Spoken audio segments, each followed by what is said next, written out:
யோவான் எழுதின சுவிசேஷம் 13ஆம் அதிகாரம் 5-6 வசனங்கள் வாசிக்கலாம். John's Gospel chapter 13 verses 5 and 6. பின்பு பாத்திரத்தில் தண்ணீர் வார்த்து சீசருடைய கால்களை கழுவவும் தாம் கட்டிக்கொண்டிருந்த சீலையினால் துடைக்கவும் தொடங்கினார். அவர் சீமோன் பேதுருவினிடத்தில் வந்தபோது அவன் அவரை நோக்கி, ஆண்டவரே, நீர் என் கால்களை கழுவலாமா என்றான். இங்கே கழுவுதல் என்கிற ஒரு காரியத்தை நாம் பார்க்கிறோம். Here we see a thing which is called as washing. பழைய ஏற்பாட்டிலும் புதிய ஏற்பாட்டிலும் இது ஒரு முக்கிய பங்கை வகிக்கிறது. This has taken a most important part in the Old Testament as well as in the New Testament. இது சுத்திகரிப்போடு இணைந்த ஒரு பகுதி. This is that which is related or which is connected with sanctification. ஒருவன் ஆசரிப்பு கூடாரத்துக்குள்ளே நுழையும் பொழுது அவன் தன் கால்களையும் கைகளையும் கழுவ வேண்டும். When a man will enter into the tabernacle, he should wash his hands and feet. இன்றைக்கும் கூட முஸ்லிம் பள்ளிவாசல்களில் அந்த முறைமையை அப்படியே கடைபிடிக்கிறாங்க. Even today we find the Muslims following this tradition before they enter into the mosque. ஆனால் நம்முடைய சுத்திகரிப்பு என்பது எழுத்தின் பிரகாரமானது அல்ல. But our sanctification is not a literal one. நம்முடைய கழுவுதல் என்பது மாம்ச அழுக்கை போக்குகிறதாய் இராது. Our washing is not the washing of the filthiness of the flesh. இது இருதயத்தை கழுவுகிறதாக இருக்கும். It is washing of our heart. ஞானஸ்நானத்தில் நாம் கழுவப்படுகிறோம். It is true that we are washed at water baptism. 1 பேதுரு 3ஆம் அதிகாரம் 21ஆம் வசனம். 1 Peter chapter 3 verse 21. அதற்கு ஒப்பனையான ஞானஸ்நானமானது மாம்ச அழுக்கை நீக்குதலாய் இராமல், மாம்ச அழுக்கை நீக்குகிறது அல்ல. It is not the washing away of the filthiness of the flesh. இந்த கழுவுதல் என்பது இருதயத்தில் நடைபெற வேண்டிய ஒரு பரிசுத்தமாகுதலுடைய அடையாளம். This washing is a sign of that which should happen in the heart of a saint. ஒரு தேவனுடைய பிள்ளை பரிசுத்தமாக்கப்படுவதனுடைய அடையாளம். It is a sign of a child of God who is sanctified. இந்த ஆழம் தெரியாமல் தான் பேதுரு நீர் என்னை கழுவலாமா என்று கேட்டுவிட்டான். Without knowing this depth, Peter questioned, saying, Lord, canst thou wash me? கழுவுதல் என்பது மிகவும் முக்கியமான ஒரு பகுதி. Washing is a very important part. நாம் கழுவுவது ஒரு பகுதி, ஆண்டவரே வந்து நம்மை கழுவி பரிசுத்தமாக்குவது இன்னொரு பகுதி. We washing ourselves is on one side, and the Lord himself will come and wash us is the other side. அதனால தான் தாவீது சொல்லுகிறான், நீர் என்னை கழுவும் சொல்லுகிறான். That is why David says, Lord, thou washest me. நீர் என்னை கழுவும் பொழுது நான் சரியாகி விடுவேன் சொல்லுவான். When thou wilt wash me, then I will be right. நாம் நம்மை எவ்வளவுதான் கழுவினாலும் அதுல ஒரு பரிசுத்தம் உண்டாகிறது இல்ல. How much ever we wash ourselves, there is no sanctification in us. 51ஆம் சங்கீதத்தை நாம் பார்க்கும் பொழுது When we come to the 51st Psalm, 7ஆம் வசனம், verse 7. நீர் என்னை ஈசோப்பினால் சுத்திகரியும், அப்பொழுது நான் சுத்தமாவேன். என்னை கழுவி அருளும், அப்பொழுது நான் உறைந்த மழையிலும் வெண்மையாவேன். நீர் என்னை கழுவினா நான் வெண்மையாய் மாறி விடுவேன். If you will wash me, I will be whiter. எப்படி கழுவப்படுவதல்? How should we be washed? 51:2. Chapter 51 verse 2. என் அக்கிரமம் நீங்க என்னை முற்றிலும் கழுவி, என் பாவமற என்னை சுத்திகரியும். முற்றிலும் கழுவுதல், Thoroughly washing. அதனால தான் பல இடங்களில் சொல்லியிருக்கு, உங்களை கழுவி சுத்திகரியுங்கள், உங்களை கழுவி சுத்திகரியுங்கள்னு சொல்லியிருக்கு. Various points we read, you wash and cleanse yourself. ஒரு தேவனுடைய பிள்ளை எப்பொழுதும் தன்னை பரிசுத்தமாக்கி கொண்டே இருக்க வேண்டும். A child of God should be continually sanctifying himself. இல்லாவிட்டால் கஷ்டம். If not, it is difficult for him. இன்றைக்கு நம்முடைய நிலவரம் என்ன? Today what is our state? நம்மில் அநேகர் கழுவப்படாமலே பரிசுத்தமாகணும்னு நினைக்கிறோம். Many of us, without being washed, we desire to be sanctified. கழுவப்படாத எதுவுமே சுத்தப்படுகிறது இல்லை. Anything which is not washed is not cleansed.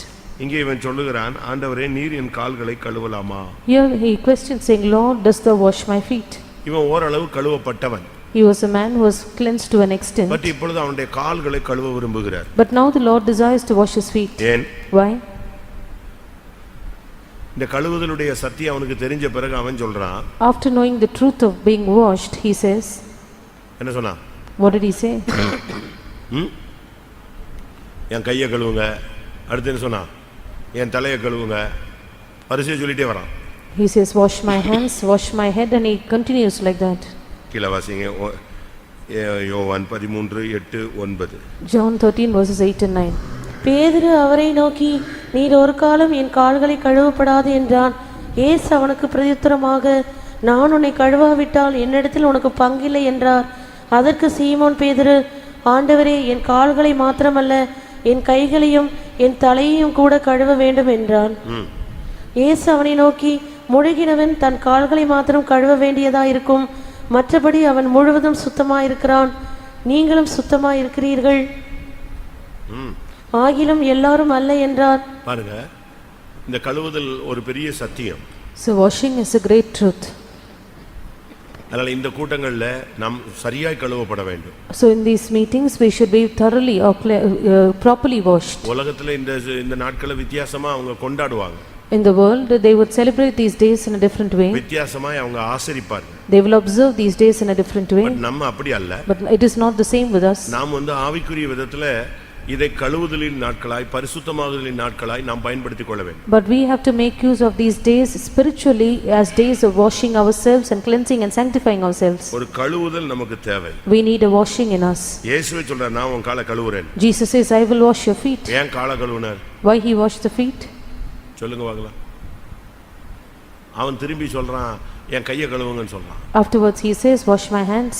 என் தலையும் சேர்த்து கழுவுங்கங்கறான். And also my head. சொல்லுங்க எதுக்காக? What for? ஏன் கால்களை கழுவுனாரு? Why did he wash the feet of Peter? ஓடுனாம் பாருங்க. He ran. Gethsemane தோட்டத்துல இருந்து. He ran from the garden of Gethsemane. ஓடுனானா இல்லையா? Didn't he run away? ஓடுனானா? Didn't he run? மீன் பிடிக்க போய்ட்டானா? Didn't he go back to fishing? அப்ப இதுதான் பிரச்சனை. அப்ப இவனுக்கு So what was his problem? இவனுக்கு பிரச்சனை என்னது? What was his problem? உள்ளுக்குள்ள மறைஞ்சிருக்கிற பாவம் என்னது? What was the sin? கால் தான். His feet. அதனால இப்ப ஆண்டவர் காலை கழுவுறாரு. So the Lord washes his feet now. But இப்ப இருதயத்தின் நிறைவுல வாய் பேசுது, என் கையையும் கழுவிருங்க, ஏன்னா நான் பட்டயத்தை எடுக்கிற ஆளு. Out of the abundance of heart his mouth speaketh. He says, wash my hands because I take the sword. அப்படிதானே? பட்டயத்தை எடுத்தானா இல்லையா? Didn't he take the sword? தன்னை அறியாமலே சொல்றான், என் கைகளையும் கழுவிருங்க. Unknowingly he says, wash my hands also. அடுத்து சொல்றான், என் தலையும் கழுவுங்க. Then he says, wash my head. ஏன்? Why?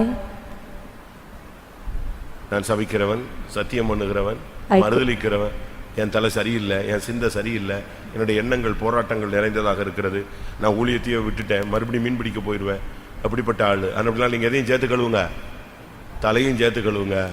I curse, I swear, I deny, I even have forsaken the ministry, I am going back to fishing, therefore I have wrong thoughts, my thoughts are not right, therefore wash my head also. Bible நீங்க படிச்சு பாத்தீங்கன்னா, if you read through the Bible, கைகளில் சுத்தம், cleansing in the hands, வாயில் சுத்தம், there should be purity in the mouth, வார்த்தையில் சுத்தம், our words should be pure, கண்களில் சுத்தம், purity in the eyes, கால்களில் சுத்தம், purity in our feet, சிந்தையில் சுத்தம். இப்படி பைபிள்ல எவ்வளவோ வசனங்கள் இருக்கு. Likewise the Bible quotes many verses.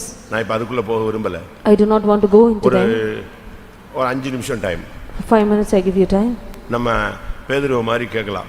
Like Peter, let us also ask, ஆண்டவரே நீர் என்னை கழுவும். Lord, wash me. இல்லாவிட்டால் உம்மிடத்தில் எனக்கு என்ன கிடையாது? பங்கு கிடையாது. If not, I have no part with thee. இந்த சபையில இருந்துட்டு ஆண்டவர்ட்ட ஷேர் இல்லன்னா என்ன பிரயோஜனம்? Being in this mission, if we do not have a part with God, then what is the use? ஒரு வீட்ல 4 பிள்ளைங்க. There are 4 children in a house. அதுல ஒரு பிள்ளைக்கு ஷேரே இல்லன்னா என்ன அர்த்தம்? If one child does not have a share, what does that profit her? அப்ப அவங்க வீட்ல பிறந்ததுனால என்ன கிடையாது? பயன் இல்ல. There is no profit in being born in that house. ஜெபம் பண்ணலாமா கொஞ்ச நேரம்? Shall we pray for some time? உங்களுக்கு ஆவியில எப்படி ஏவுதல் வருதுன்னு பார்க்கலாம். Let us see how are you urged in the spirit. உங்க கண்களை கழுவணும்னு சொல்றீங்களா? Whether you say, Lord, wash my eyes சொல்றீங்களா? or my mind, இல்லாவிட்டால் உங்களுடைய எண்ணங்களை கழுவணும்னு சொல்றீங்களா? or you ask the Lord to wash your thoughts, இல்ல கைகளை கால்களை எதை கழுவணும்? பேதுரு மாதிரி என்ன சொல்ல விரும்புறீங்க? or your hands or your feet, which is that which you want to be washed? கர்த்தர் இன்றைக்கு கழுவுகிறவராக வந்திருக்கிறார். Today the Lord has come down as one who உங்களால் அவரை washes. காண முடிகிறதா? Can you see him? தன்னுடைய வஸ்திரத்தை கழற்றி வைத்து ஒரு துண்டை கட்டிக்கொண்டு ஒரு பாத்திரத்தில் தண்ணீரை எடுத்து ஒவ்வொருவருடைய கால்களாய் கழுவினார். He removed his garments, he girded himself with a cloth and he washed everyone's feet. உனக்கு முன்னாலே உன்னை கழுவுகிறவர் இருக்கிறார். There is one who washes you right before you. நீ இதுவரை அவரை பரிசுத்தராக நீ பார்த்திருக்கலாம். Up till now you could have seen him as one who is உனக்கு holy, உதவி செய்கிறவராய் பார்த்திருக்கலாம். as one who would help you, உன்னை தூக்கி எடுக்கிறவராய் நீ பார்த்திருக்கலாம். as one who would lift you up. ஓ இந்த கூட்டங்களில் உன்னை கழுவுகிறவராய் வந்திருக்கிறார். But in these meetings he has come as the one who washes you, உன்னை தன்னோடு பங்குள்ளவனாய் மாற்றும்படியாக. that he may make you have a part with you. இல்லாவிட்டால் அவரிடத்தில் உனக்கு பங்கு கிடையாது. Else you have no part with him. இந்த அறிவு வந்த பொழுது அவன் ஒப்பு கொடுத்தான். When he had this knowledge, he surrendered ஆண்டவரே himself. என் தலையை கழுவும். He said, Lord, Lord, wash my head. என் கைகளை கழுவும், Wash my hands. என் கால்களை கழுவும். Wash my feet. நீங்கள் பேதுருவை போல என்ன சொல்ல போகிறீர்கள்? Like Peter, what are you going to confess? ஆண்டவரே என்னை கழுவும் என்று சொல்லுங்கள். Say, Lord, wash me. ஒரு 5 நிமிஷம் டைம், கண்ணை மூடி முழங்கால் போட்டு கொஞ்ச நேரம், தெய்வமே நீர் என்னை கழுவி அருளும். I give you 5 minutes time. Close your eyes, be on your knees and say, Lord, wash me. என்னை என் மீறுதல்கள் நீங்க என்னை கழுவி அருளும். Wash me thoroughly of all my transgressions. என் அக்கிரமங்கள் நீங்க என்னை கழுவி அருளும். Wash me thoroughly of all my iniquities. என்னுடைய பாவங்கள் அற என்னை முற்றிலும் கழுவி அருளும். Lord, cleanse me thoroughly of all my sins. ஓ நீர் என்னை கழுவும், அப்பொழுது நான் வெண்மையாவே. Lord, wash me and I shall be whiter. நீர் என்னை கழுவும், நான் வெண்மையாவே. You wash me, O God, and I shall be whiter.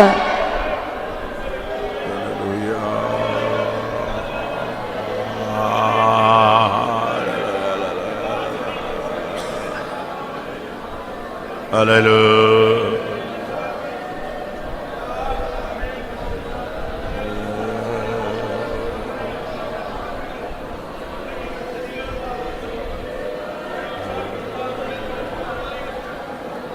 Hallelujah.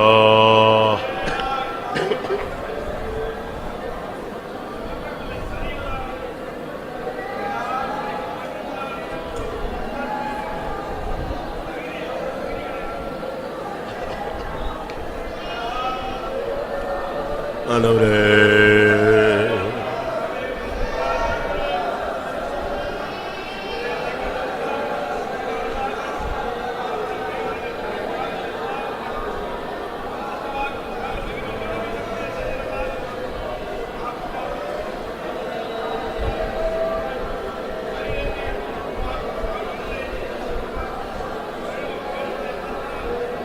Hallelujah. Jesus. Hallelujah.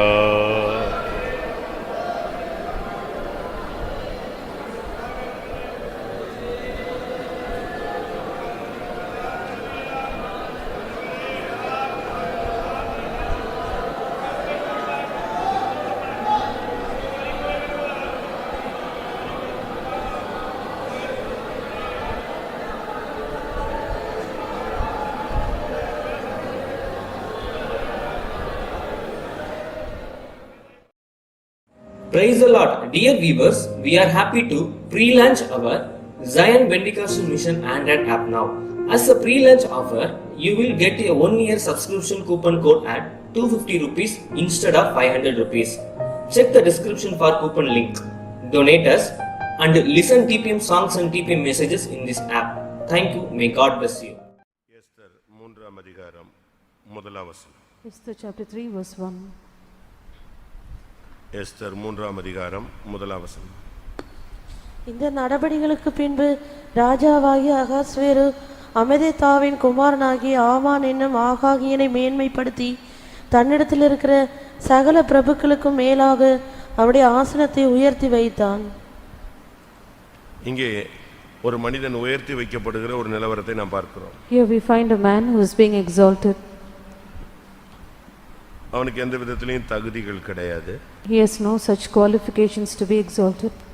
ஆனால் ஆண்டவர் இல்லாவிட்டால் அந்த இடத்துல இருந்த ராஜா அவனை உயர்த்தினான். Or the Lord or this king has exalted him. அவனை குறித்து வேதம் என்ன சொல்லுகிறது? What does the Bible say about him? அவன் ஒரு ஆகான் என்று சொல்லுகிறது. He is an Achan. அவனுடைய பெயர் ஆமான், ஆனால் அவன் ஒரு ஆகான். His name is Haman, but he is an Achan here. அப்படிதானே? ஆமான் என்னும் ஆகாகியன். He is Haman, the Agagite. ஆகான் யாரு? Who is Achan? ஆகான் யாரு? Who is Achan? யோசுவாவின் புஸ்தகம் 7ஆம் அதிகாரத்தில் பார்க்கும் பொழுது எரிகோவில சாபத்தீடானதை எடுத்துக்கொண்ட மனுஷன் தான் ஆகான். The book of Joshua chapter 7 we read that Achan was a man who took the accursed thing in Jericho. கர்த்தருடைய வார்த்தையை மீறின ஒரு சந்ததி. Generation which trespassed the command of God. சபிக்கப்பட்ட ஒரு கூட்டம். A cursed group. அழிக்கப்பட்ட ஒரு கூட்டம். A group which was destroyed. அந்த சந்ததியில உள்ள ஒரு ஆளை கர்த்தர் கனம் பண்ணி ஆசீர்வதித்து ரட்சித்து உயர்த்தி கனம் பண்ணி மேன்மைப்படுத்தி வைக்கிறார். A person who belongs to that generation, the Lord saves him and he also exalts him, lifts him higher. ராஜாவின் கண்கள்ல அவனுக்கு தயவு கிடைத்தது. He found favor in the eyes of the king. எல்லா பிரபுக்களுக்கும் மேலாக அவனுடைய ஆசனத்தை உயர்த்தி வைத்தான். His seat was exalted above all the nobles. இது எதை காண்பிக்கிறது? What does that speak of? காணியாட்சிக்கு புறம்பாய் இருந்த நம்மை தேவன் தன்னுடைய கிருபையினாலே அழைத்து ரட்சித்து நம்மை சபையில கொண்டு வந்து வைத்ததை காண்பிக்கிறது. It speaks of we who are out of the commonwealth of God, the Lord has saved us, he has brought us into the church of God. புழுதியில குப்பையில கிடந்த நம்மை பிரபுக்களோடு உட்கார வைத்தார். We were found in dust and dunghill, the Lord has made us to sit with the princes. அப்படிதானே? Isn't that true? 1 சாமுவேல்ல நாம் பார்க்கும் பொழுது 1 Samuel, புழுதியில கிடக்கிறவர்களை, those who are found in the dust, குப்பையில இருக்கிறவர்களை those who are found in the dunghill, அவர் தூக்கி எடுத்து எங்க கொண்டு வருகிறார்? he lifts them up, and where does he bring them? 1 Samuel 2:8. 1 Samuel chapter 2 verse 8. அவர் சிறியவனை புழுதியிலிருந்து எடுத்து எளியவனை குப்பையிலிருந்து உயர்த்துகிறார். அவர்களை பிரபுக்களோட உட்காரவும் மகிமையுள்ள சிங்காசனத்தை சுதந்தரிக்கவும் பண்ணுகிறார். பிரபுக்களோடு உட்கார வைக்கிறார். He makes them to sit with among the princes. இன்னைக்கு நாம எல்லாம் கர்த்தர் பரிசுத்தவான்கள் சபையில உட்கார வைத்திருக்கிறார். Today the Lord has made us to sit among the congregation of the saints. ஆனா என்ன நடந்தது? But what happened then? அதுதான் நீங்க நல்லா கவனிக்கணும். This is what you have to pay attention to. அவனுடைய வாழ்க்கையில் நடந்த சம்பவம் என்ன? What was the incident that took place in his life?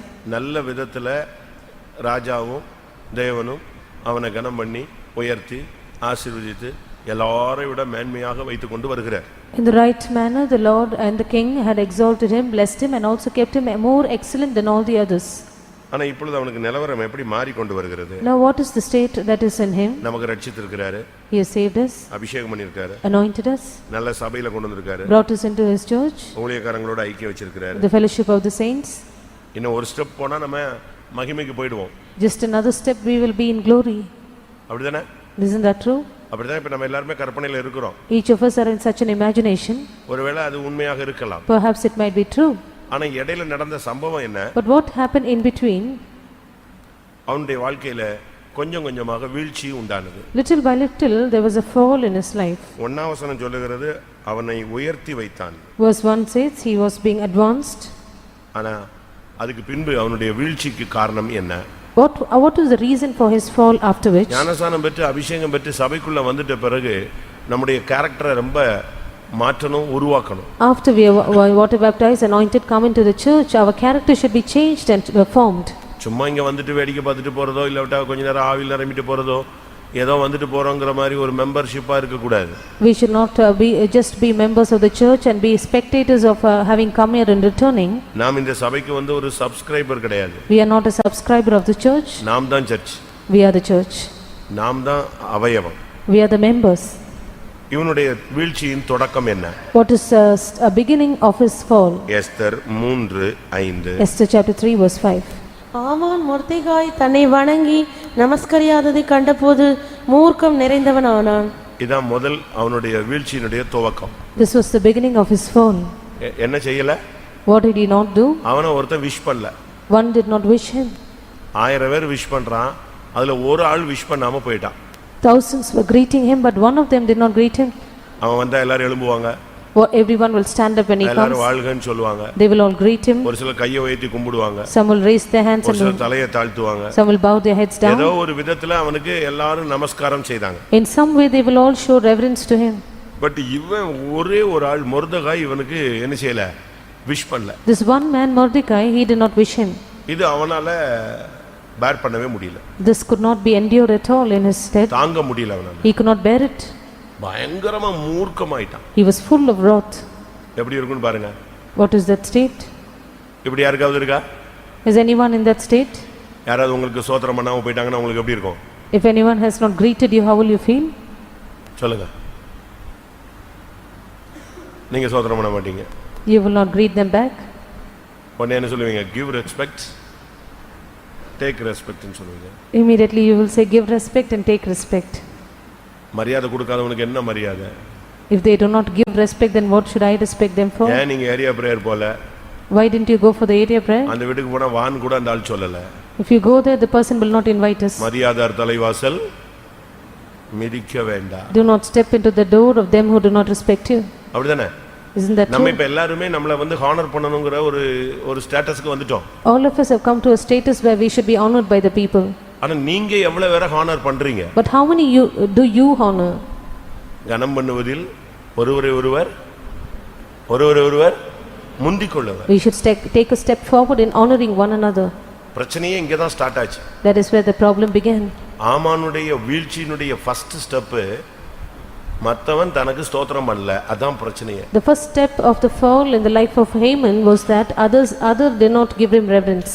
அது ஒரு மரியாதைக்குரிய காரியமாக இருந்தாலும் Though it was a respectable act, இதுக்கு நீ இவ்வளவு டென்ஷன் ஆக வேண்டிய அவசியம் இல்ல. there was no use that he should be so much tensed on this நீங்க case. சொந்தக்காரங்க வீட்டுக்கு போறீங்க, கல்யாண வீட்டுக்கு போறீங்க, அங்க போறீங்க, இங்க போறீங்க, உங்களை ஹானர் பண்ணலன்னா உடனே நீங்க உங்களுக்கு என்ன ஆயிடுது? சொல்லாம கொள்ளாம சாப்பிடாம அப்படி ஓடி சந்து வழியா வெளியே வந்துருவீங்க. You go to your relative's house, you go to a marriage party, you go here and there, but if they are not honored there, you would without informing them return. ஒருவேளை அவங்க உங்களை கவனிக்காம கூட இருந்திருக்கலாமே. Perhaps they had missed you by mistake. முதல் பிரச்சனை இவனுக்கு இப்ப ஸ்தோத்திரம் அல்ல, அதான் problem. His first problem was that he was not greeted. இப்படி எங்கயாவது நீங்க போய் சொந்தக்காரங்க வீடுகள்ல உங்களை மதிக்கல, மரியாதை பண்ணலன்னு சொல்லிட்டு சண்டை போட்டு சாப்பிடாம ஓடி வந்து சாகுற வரைக்கும் அந்த வீடுகளுக்கு போகாம இருக்கிற ஏதாவது ஆமான் உள்ள இருக்கானா? Is there any Haman who are seated here saying, you have gone to your relative's house and they have not honored you and respected you, therefore you have not spoken to them from that day onwards? என்ன நடந்துச்சு? What happened then? மூர்க்கம் நிறைந்தவனானான். He was full of wrath. மூர்க்கத்தினுடைய துவக்கம் கசப்பு. The beginning of a wrath is bitterness. எபேசியர் 4ஆம் அதிகாரத்தை நாம் பார்க்கும்போது Ephesians chapter 4. எப்பொழுது மூர்க்கம் உண்டாகிறது? When is there wrath? வேதம் என்ன சொல்லுகிறது? 31ஆம் வசனம். Verse 31. எபேசியர் 4:31. Ephesians 4:31. சகலவிதமான கசப்பும் கோபமும் மூர்க்கமும். கசப்பு கோபமா மாறி மூர்க்கம், அது கோபம் அடுத்த ஸ்டெப்புக்கு வரும்போது அதுக்கு பேர் என்னது? மூர்க்கம்.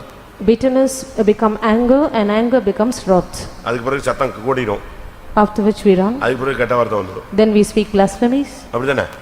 கசப்பு, கோபம், மூர்க்கம், கூக்குரல், தூஷணம், மற்ற எந்த துர்க்குணம். Bitterness, wrath, anger, clamor, evil speaking and malice. ஒவ்வொரு ஸ்டெப்பா அப்படி வளரும். It grows step by step. இவன் ஸ்தோத்திரம் பண்ணலன்னு உடனே டெய்லி இவனை பார்த்துட்டாலே டென்ஷன் ஆயிடும். The moment he was not greeted by him, the moment he spots him, he will be நீங்க tensed. ஒருத்தருக்கு கனம் பண்றீங்களா? Are you honoring one another? பண்றீங்களா? Are you honoring? புருஷனை கனம் பண்றீங்களா? Do you honor your husband? பெற்றோரை கனம் Do பண்றீங்களா? you honor your parents? உங்களோட மூத்தவங்களை கனம் பண்றீங்களா? Do you honor your elders? ஆனா நம்மள அநேகர் கனம் பண்ண படத்தான் எதிர்பார்க்கிறோம். Many of us want to be honored.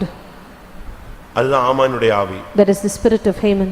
பாருங்க, அவன் வரும்போது அவன் அப்படி என்ட்ரு ஆனான்னா அரண்மனையில எல்லாரும் எழும்பி நின்று வாழ்க வாழ்க வாழ்க வாழ்க வரிசையா சொல்லிட்டே வருவாங்க. மொர்தெகாய் கிட்ட வரும்போது என்ன வராது? சத்தம் வராது. அது வரைக்கும் அப்படியே சிரிச்சுக்கிட்டே கையை காட்டிக்கிட்டே வந்தாலும் அத்தோடு இவனை பார்த்தவொன்னு சொத்தான். The moment he enters into the palace, everyone will stand up to greet him. They will say hail. But the moment he spots Mordecai, he gets tensed. அநேகர் மாமியார் வீட்டுக்கு மாமனார் வீட்டுக்குலாம் போகாததுக்கு காரணம் என்ன? What is the reason many do not go to your mother-in-law's or father-in-law's house? சில இடங்கள்ல மரியாதைகள் கிடைக்கல. In some places you are not honored or respected. அப்படிதானே? Isn't that true? நம்மில் அநேகர் இந்த கனத்தையும் மகிமையும் ரொம்ப எதிர்பார்க்கிறோம். Many of us, we all desire or wish to be honored and we want to be glorified. தாழ்த்திட்டோம்னா இந்த பிரச்சனையே முடிஞ்சு போயிடும். If we humble ourselves, the problem is solved. இதனால அடுத்த ஸ்டெப் என்னாச்சு? What is the next step now? உடனே இவன் யாருன்னு கண்டுபிடிச்சு யூதரெல்லாம் அழிக்கிறதுக்கு ட்ரை பண்ண ஆரம்பிச்சிட்டான். Immediately he wanted to find out who he was and he wanted to destroy his clan. Esther 3:6 கடைசி. The book of Esther chapter 3 and the last part of verse 6. அகாஸ்வேருவின் ராஜ்யம் எங்கும் இருக்கிற மொர்தெகாயின் ஜனமாகிய யூதரை எல்லாம் சங்கரிக்க அவன் வகை தேடினான். உடனே பாருங்க, ஒரு கொலைகார ஆவி உள்ள வந்துடுச்சு. Immediately a spirit of murder entered into him. எப்படி இருக்கும்? How should that be? Starting என்னது? What is the beginning? Starting என்னது? What is the beginning? ஒரே ஒரு காரியம் தான், ஸ்தோத்திரம் பண்ணல. அது ஒண்ணுதான். இதனுடைய விளைவு அடுத்த ஸ்டெப் எங்க போய்ட்டான்? கொன்னுடணும்னு முடிவு பண்ணிட்டான். The first step is that he was not greeted by him. The outcome of it was he wanted to destroy him. எப்படி இருக்கும்? How would that be? தன் சகோதரனை பகைக்கிற எவனும் மனித கொலைபாதகன். He that hateth his brother is a murderer. நீங்க போய் யாரையும் கொலை செய்ய வேண்டாம். You need not go to murder anyone but literally. நீங்க பகைச்சிட்டாலே ஆட்டோமேட்டிக்கா நீங்க கொலைகாரர்கள் தான் பைபிள் சொல்லுது. The moment you hate the person, you are a murderer, the Bible than says. சகோதரனை நியாயமில்லாமல் கோபிக்கிறவன் எரிநரகத்துக்கு பாத்திரன் என்று சொல்லப்பட்டது. He that has anger on his brother without a cause is worthy of the hell. இப்போ இவன் போய் ராஜாட்ட பேசுறான். Now he goes to the king. இவங்களை இப்படி விட்டுட்டு இருக்க கூடாது. You should not let them go like this. இவங்களை அழிச்சிரலாம். They should be destroyed. அப்படி அழிச்சிட்டா நான் என்ன செய்றேன்? காசு தரேன். I will give you money if they destroy. காசுனால பணத்தினால எதையும் சாதிக்கலாம் அப்படிங்கிற சில அறிவு அநேகருக்கு இருக்கு. There are also the certain knowledge in us where we want to destroy, can prove anything or do anything with money. சீமோன் என்கிற ஒரு மந்திரவாதி இருந்தான். There was one sorcerer by name Simon. அவன் இயேசுவை விசுவாசித்தான். He believed on Jesus. But அவன் மனம் திரும்பவில்லை. But he did not repent. அவன் நாட்களிலே பேதுரு அந்த இடத்துக்கு வந்து ஊழியம் செய்யவே. During his days Peter ministered in his place. பேதுரு யார் மேல எல்லாம் கை வச்சானோ அவனுக்கு அபிஷேகம் கிடைச்சது. Whomsoever Peter laid his hands on were anointed. இவன் பார்த்தா என்னடா இப்படி ஒரு gift இருக்கா? He looked at that gift and he was இப்படி amazed. ஒரு பவர் இருக்கா? Is there such a power? கை வச்சா வந்துருது. The moment he laid his hands, he was உடனே எங்க anointed. போய்ட்டான்? Where did he go? வீட்டுக்கு போய் மொத்த பணத்தை தூக்கிட்டு ஓடி வந்தான். He went home, took all the money and came back. பணத்தை வந்து பேதுருட்ட கொடுத்துட்டு He gave the money to Peter. எனக்கு இந்த gift ஆபரேட் பண்ண வைங்கன்னா. Make this gift operate in me. பேதுரு என்ன சொன்னாரு? What did Peter say? உன் பணம் உன்னோடு கூட நாசமாய் போக கடவுள். Let your money perish with you. பணத்தினால ஊழியத்துல எதையும் சாதிக்க முடியாது. You cannot do anything with money in the ministry. பணத்தினால பரலோகத்துல ஒண்ணுமே சாதிக்க You முடியாது. cannot do anything in heaven with money. Bible சொல்லிருக்கு பணம் பாதாளம் மட்டும் பாயும்னு சொல்லிருக்கு. The Bible says money will go up till the ஆனா hell. எங்க போகாது? But where will it not go? பரலோகத்துக்கு போகாது. It will not go to heaven. இங்க நடந்தது என்ன? Now what happened here? இவன் பணத்தினால எதையாவது சாதிக்கலாமான்னு பார்க்கறான். Now he wanted to do something with money. அந்த எண்ணம் எப்பொழுது உங்களுக்குள்ள வருதோ அப்பொழுது நீங்க தோல்வியினுடைய அடுத்த பகுதிக்கு வரீங்க. The moment you get this thought in you, you come to the next step of your failure. நான் காணிக்கை கொடுத்துட்டேன். I have given offering. நான் பணம் கொடுத்துட்டேன். I have given money. நான் மாசம் மாசம் காணிக்கை கொடுத்தேன். Every month I give offering. காணிக்கை ஒரு பெரிய பிரச்சனையே கிடையாது. Offering is not a problem at all. காணிக்கை உன் மேல விழுந்த கடமை. Offering is the duty that is upon you. காணிக்கை கொடுப்பேன்னு ஒரு பிரதிஷ்டை பண்றது அது பிரதிஷ்டை கிடையாது. அது உன் மேல விழுந்த, நான் சொல்றது நல்லா புரிஞ்சுக்கணும், நான் தசமபாகம் கொடுப்பேன் அப்படிங்கிறது பொருத்தனையே கிடையாது. யாக்கோபு அந்த பொருத்தனை தவறா பண்ணதுனால அவனால நிறைவேற்றப்பட முடியாமலே போயிடுச்சு. You should not make a consecration that you will pay the tithes. That is not a consecration at all. That is wrong. தசமபாகம் என்பது பொருத்தனை அல்ல. Tithe is not a consecration. It is not a தசமபாகம் என்பது உன்மேல் விழுந்த கடமை. Tithe is not a vow. It is a duty fallen on you. நீ இந்த உலகத்துல சம்பாதிக்கிற அவ்வளவு சாபம். Everything that you earn on this earth is a curse. அதுல அந்த 10ல 1 கொடுக்கும்போது அந்த சாபம் என்ன செய்யுது? நீங்குது. When you give 1/10 of all that you earn, your curse is removed. அதான் Bible. That is the Bible. அந்த சாபம் நீங்கிட்ட பிறகு அந்த 9% எதா ஆயிடுது? உனக்கு புனிதமாக உன் கையில கிடைச்சிருது. Once the curse is removed, the remaining 9% is purity in your hands. அந்த சாபமாகிய 1% எங்க போயிடுது? தேவனுடைய வீட்டுக்கு போயிடுது. The 1% which is cursed, it goes to the house of God. அப்ப இது பொருத்தனையா கடமையா? So is it a vow or is it your duty? இது கடமை. It is your duty. இங்க இவன் பாருங்க பணத்தினால எதையாவது சாதிச்சிடலாமான்னு பார்க்கறான். Now he tries to prove something with money. ஒரு சிலர் எல்லாம் சொல்றாங்க நான் அவ்வளவு கொடுத்தேன் இவ்வளவு கொடுத்தேன் நான் அப்படி பண்ணேன் இப்படி பண்ணேன். கொடுத்ததை சொல்லி காட்டவே கூடாது.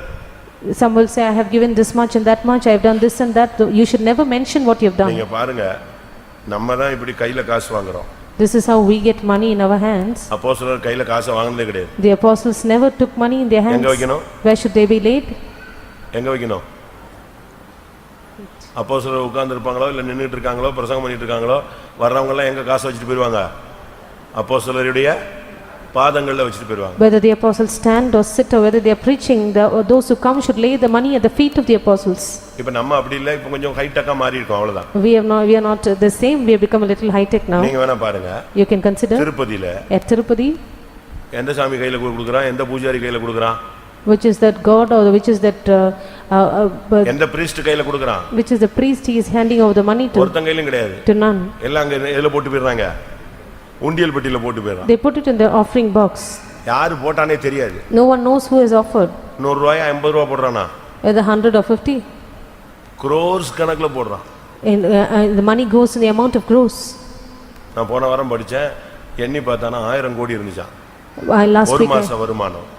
the income of 1 month was around 1000 crores. நம்ம இங்க 150 ரூபாய் கொடுத்துட்டு நான் காணிக்கை கொடுத்தேன், இன்னைக்கு தான் பாஸ்டர் பார்த்தேன், கொடுத்தேன், சிரிச்சேன், காபி கொடுத்தேன், எல்லாம் 150 ரூபாய்க்கு இந்த போர்டு பிரசங்கம் விட்டா பேப்பர்லயே போட்டு போயிடுவான். For 150 rupees, we will say, I have given offering to the pastor, I took coffee and so on. பணத்தினால ஒண்ணும் சாதிக்க முடியாது. You can never get anything done through money. ஆனா இந்த ஆவி பாருங்க ஆமானுக்குள்ள இப்படி வந்துருச்சு. But this spirit entered into Haman. அவனுக்கு ஸ்தோத்திரம் பண்ணலன்ன உடனே அவனை கொன்றணும்னு முடிவு பண்றான். Because he was not greeted, he came to decision to destroy him. அதுக்காக பணத்தை செலவழிக்கிறதுக்கு அவன் ready ஆகறான். For which he is also ready to spend his money. அவன் மைண்ட்ல அவங்களை அழிக்கணும்ங்கற ஒரு ஸ்பிரிட் இருந்துட்டே இருக்கு. A spirit which was to destroy them continued in his mind. அந்த ஸ்பிரிட் எப்படி வந்துச்சு தெரியுமா? How did the spirit enter into him? அவன மாத்திரமல்ல. Not only him. அந்த சந்ததியவே அழிச்சிரணும்ங்கறான். The whole clan. 13ஆம் வசனம். Verse 13. எஸ்தர் 3:13. ஆதார் மாதமான 12ஆம் மாதம் 13ஆம் தேதியாகிய ஒரே நாளிலே சிறியோர் பெரியோர் குழந்தைகள் ஸ்திரீகள் ஆகிய சகல யூதரையும் அழித்து கொன்று நிர்மூலமாக்கவும் அவர்களை கொள்ளையிடவும். பாருங்க அந்த ஸ்பிரிட்டோட வளர்ச்சி எப்படி வருது பாருங்க. Consider the growth of the spirit. ஸ்தோத்திரம் பண்ணாதது யாரு? Who did not greet him? சொல்லுங்க. ஸ்தோத்திரம் பண்ணாதது யாரு? Who did not greet him? ஒரு single person. One single person. ஒரு ஆள் ஸ்தோத்திரம் பண்ணல, அதுதான் ப்ராப்ளமே. The problem is only one man did not greet him. அழிக்கணும்னு இப்ப பிளான் பண்ணது எவ்வளவு வேற? But how many did he now destroy to kill? லட்சக்கணக்கான குழந்தைகள் பெரியோர் சிறியோர் எல்லாம் அந்த ஜாதியவே அழிச்சிரணும்ங்கறான். But he wants to destroy lakhs of people, the little children, the women and the young and old. He wants to destroy the whole clan. உங்களுடைய பகை பாருங்க ஒரு சந்ததிக்குள்ளே வந்துருது. Your hatred now enters into the whole generation. சபைக்குள்ளே வந்துருது. It comes into the church. குடும்பம் முழுவதுக்கு வந்துருது. It comes into the whole family. சபை முழுவதுக்கு வந்துருது. It goes throughout the whole church. எனக்கு ஆச்சரியமா இருக்கு. I'm amazed. இதனுடைய வேர் என்னது? What is the root? ஸ்தோத்திரம் அல்ல. He did not greet him. நீங்க விசுவாசிகள் எப்படி இருக்கீங்கன்னு எனக்கு தெரியல. வேலூர் எனக்கு தெரியாது. I do not know the state of the believers here. இன்னும் ஒரு வருஷம் கழிச்சா நான் உங்க ரெக்கார்ட் எல்லாம் சொல்லுவேன். Perhaps after 1 year I will give you a record. அப்படிதானே? Isn't that true? நீங்களும் சொல்லுவீங்க ஒரு வருஷம் கழிச்சு என்னைய பத்தியும் சொல்லுவீங்க. After 1 year you will also give my record. அப்படிதானே? அப்படியே சொல்லிக்கிட்டே இருக்க வேண்டியது ஒருத்தர். Let us keep telling about one another. அடுத்ததாக எஸ்தர் 3:15 பார்க்கும் பொழுது Esther chapter 3 verse 15. அந்த அஞ்சற்காரர் ராஜாவின் உத்தரவினால் தீவிரமாய் புறப்பட்டு போனார்கள். அந்த கட்டளை சூசான் அரண்மனையில் பிறந்தது. ராஜாவும் ஆமானும் குடிக்கும்படி உட்கார்ந்தார்கள். சூசான் நகரம் கலங்கிற்று. குடிகாரனா மாறினான். Now he became a drunkard. இன்னைக்கு அவனுடைய நிலவரம் எப்படி மாறுது பாருங்க. Today what is his state now? Shushan நகரமே கலங்குது. The whole of the city of Shushan was சபையே perplexed. குழம்புது. The whole church is now குடும்பங்களே perplexed. கலங்குது. The families are troubled. ஒரு தனி மனிதனால Because of அநேகர் கலக்கம் உண்டாகும். Because of a single man there is a confusion between many. இந்த கசப்புடைய effect எப்படின்னா Look at the effect of the bitterness. எபிரேயர் 12ல நீங்க பாக்கும்போது Hebrews chapter 12. இந்த கசப்புக்கு ஒரு 3 சக்தி உண்டு. There is a force for this bitterness. 3 சக்தி உண்டு. 3 kinds of forces in அது bitterness. என்ன 3 சக்தி? What are those powers? ஒன்று கிருபையை இழந்து போக வைக்கும். One is to lose the grace of God. இரண்டாவது அநேகரை கலக்கம் உண்டாக்கும். Many is to and secondly it is to trouble many அநேகரை தீட்டுப்படுத்தும். and to defile many. 12:15 Chapter 12 verse 15. ஒருவனும் தேவனுடைய கிருபையை இழந்து போகாதபடிக்கும் யாதொரு கசப்பான வேர் முளைத்தெழும்பி கலக்கம் உண்டாக்குகிறதினால் அநேகர் தீட்டுப்படாதபடிக்கும். நீங்க பாத்தீங்களா 3 காரியம் நடக்கும். 3 things happen. இந்த கசப்பு உள்ள வந்துருச்சுனா தேவனுடைய கிருபையை நம்ம இழந்துருவோம். Once bitterness enters we will be the grace of God will fail in us. கலக்கம் உண்டாயிரும். We will be troubled. மூன்றாவது அநேகர் தீட்டுப்படுவார். Thirdly many are defiled. இப்போ இவன் குடிகாரனா மாறிட்டான். Now he became a drunkard. நான் இப்ப சமீபத்துல ஒரு சர்வே பத்தி சும்மா கேள்விப்பட்டேன். அநேக விசுவாசிகள் கூட குடிகாரங்களா மாறுறாங்க. Recently I heard a survey when many believers have become a drunkard. ஒரு விசுவாசி திடீர்னு மஞ்சக்காமாலையில பாதிக்கப்பட்டார். There's one believer who was ill with jaundice. நான் அவர் வீட்டுக்கு போனேன். I went to a house. அப்ப அவர் அறிக்கையிட்டார். Then he confessed. நான் ஒரு தப்பு பண்ணிட்டேன். I made a mistake. என்னன்னு கேட்டேன். I asked him what. நான் BSFல இருந்தேன். I was in the bishop. BSF. N friends எல்லாம் வந்தாங்க. My friends were there. ஹோட்டல்ல அவங்களுக்கு ஒரு ட்ரீட் கொடுத்தேன். I gave them a treat in the hotel. கடைசில எல்லாரும் குடிக்க ஆரம்பிச்சிட்டாங்க. Everyone started to drink. என்னையும் என்ன செய்ய வச்சிட்டாங்க? குடிக்க They வச்சிட்டாங்க. made me also to drink. வீட்டுக்கு வந்ததுல இருந்து எது வந்துருச்சு? The moment I returned home, judgment வந்துருச்சு. I faced the judgment. இப்போ jaundice. Now I'm down with jaundice. விசுவாசி இப்படி எல்லாம் இருக்கான். Believer is in the state.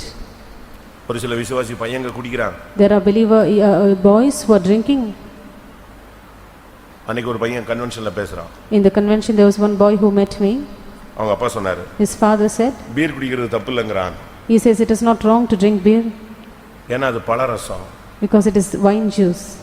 அது அப்படி குடிச்சா அப்படி ரொம்ப இருக்கும் அப்படி. It is something which makes you strong. நான் சொன்ன உன் பையன் குடிச்சிட்டான்னு. I said your இல்லவே இல்லங்கறான் அவன். He says no. அவங்க அப்பா குடிச்சிட்டியாடா உண்மையாடா பாஸ்டர் முன்னால சொல்றா குடிச்சிட்டியாடா. நான் சொன்ன குடிச்சிட்டான். அவன் குடிக்காமலாம் வந்து ஸ்டேட்மெண்ட் சொல்றான், அது குடிச்சா அது பழரசம் நல்லா இருக்கும்னு சொல்ல மாட்டான். எப்படி குடிக்கிறான், என்ன சொல்றான்? Not having drunk, is he coming and giving the statement that it is a wine juice and it can be drunk? விசுவாசிகள் இப்படி எல்லாம் மாறிட்டு இருக்காங்க. This is how the believers are changing. ஒரு சகோதரியுடைய புருஷன் குடிகாரனா இருந்தான். The husband of one believer, but அவன் ஞானஸ்நானம் எடுத்திருந்தான். but he was baptized. ஒன்னு ரெண்டு ராபோஜனம் எடுத்திருந்தான். He also took a communion. திரும்ப அவன் குடிச்சிட்டான். After which he drank again. அப்போ ஒரு ராபோஜனம் வந்தது. There was one communion service. அந்த சகோதரி சொன்னாங்க, தயவு செய்து ராபோஜனம் எடுத்துறாதீங்க. The sister said, do not take part of the communion. அது பெரிய சாபமா It is a great curse. அபாத்திரமா போஜனம் பண்ணிராதீங்க. Do not be unworthy to take part of it. அவன் பயந்து போய் ராபோஜனம் எடுக்கல. So he was scared that he did not take part. வீட்டுக்கு போன உடனே When he returned home, பயங்கர சண்டை. there was a great fight. ஒன்னால தான் எனக்கு ராபோஜனம் கிடைக்காம போயிடுச்சு. Because of you I did not take part of the என்னை communion. எடுக்காதன்னு பயங்காட்டி விட்டுட்ட. You made me afraid. யான் கூட குடிச்சவன்லாம் எடுத்தான்ல இன்னைக்கு. All those who drank with me took part of the communion. எப்படி क्वेश्चन எப்படி வருது பாருங்க. How does the question now come? அப்ப விசுவாசி எதுல ஐக்கியமா இருக்க நீ? So how are the believers in fellowship? இன்னைக்கு விசுவாசிகள் அநேகர் இப்படி இருக்காங்க. There are many believers like this today. ஆனா நம்மள பார்த்தா ரொம்ப டீசன்ட்டா ரொம்ப நல்லா பேசுவாங்க. They will be very decent, they will speak well to us. நான் இங்க வர்றதுக்கு ஒரு கொஞ்ச நாளைக்கு முன்னால ஒரு வீட்டுக்கு போனேன். Few days before I came here, I went to a house. அவர் ரொம்ப நல்ல விசுவாசி. He was a good believer. சொன்னா நீங்க கண்டுபிடிச்சிருவீங்க. If I tell you, you will find out. But அவன் இப்போ சமீபத்துல குடிகாரனா மாறி இருக்கான். Recently he has become a drunkard. நான் போனா எனக்கு கொடுத்த ராஜ மரியாதையை பாத்தீங்கன்னா அவன்கிட்ட நீ குடிச்சியான்னு கேட்கறதுக்கு எனக்கு மனசே வரல. When I went there, the royal respect that he gave me, I did not have the mind to ask him whether he was drunk. கேட்டா ஒண்ணு ஓடிடுவான்.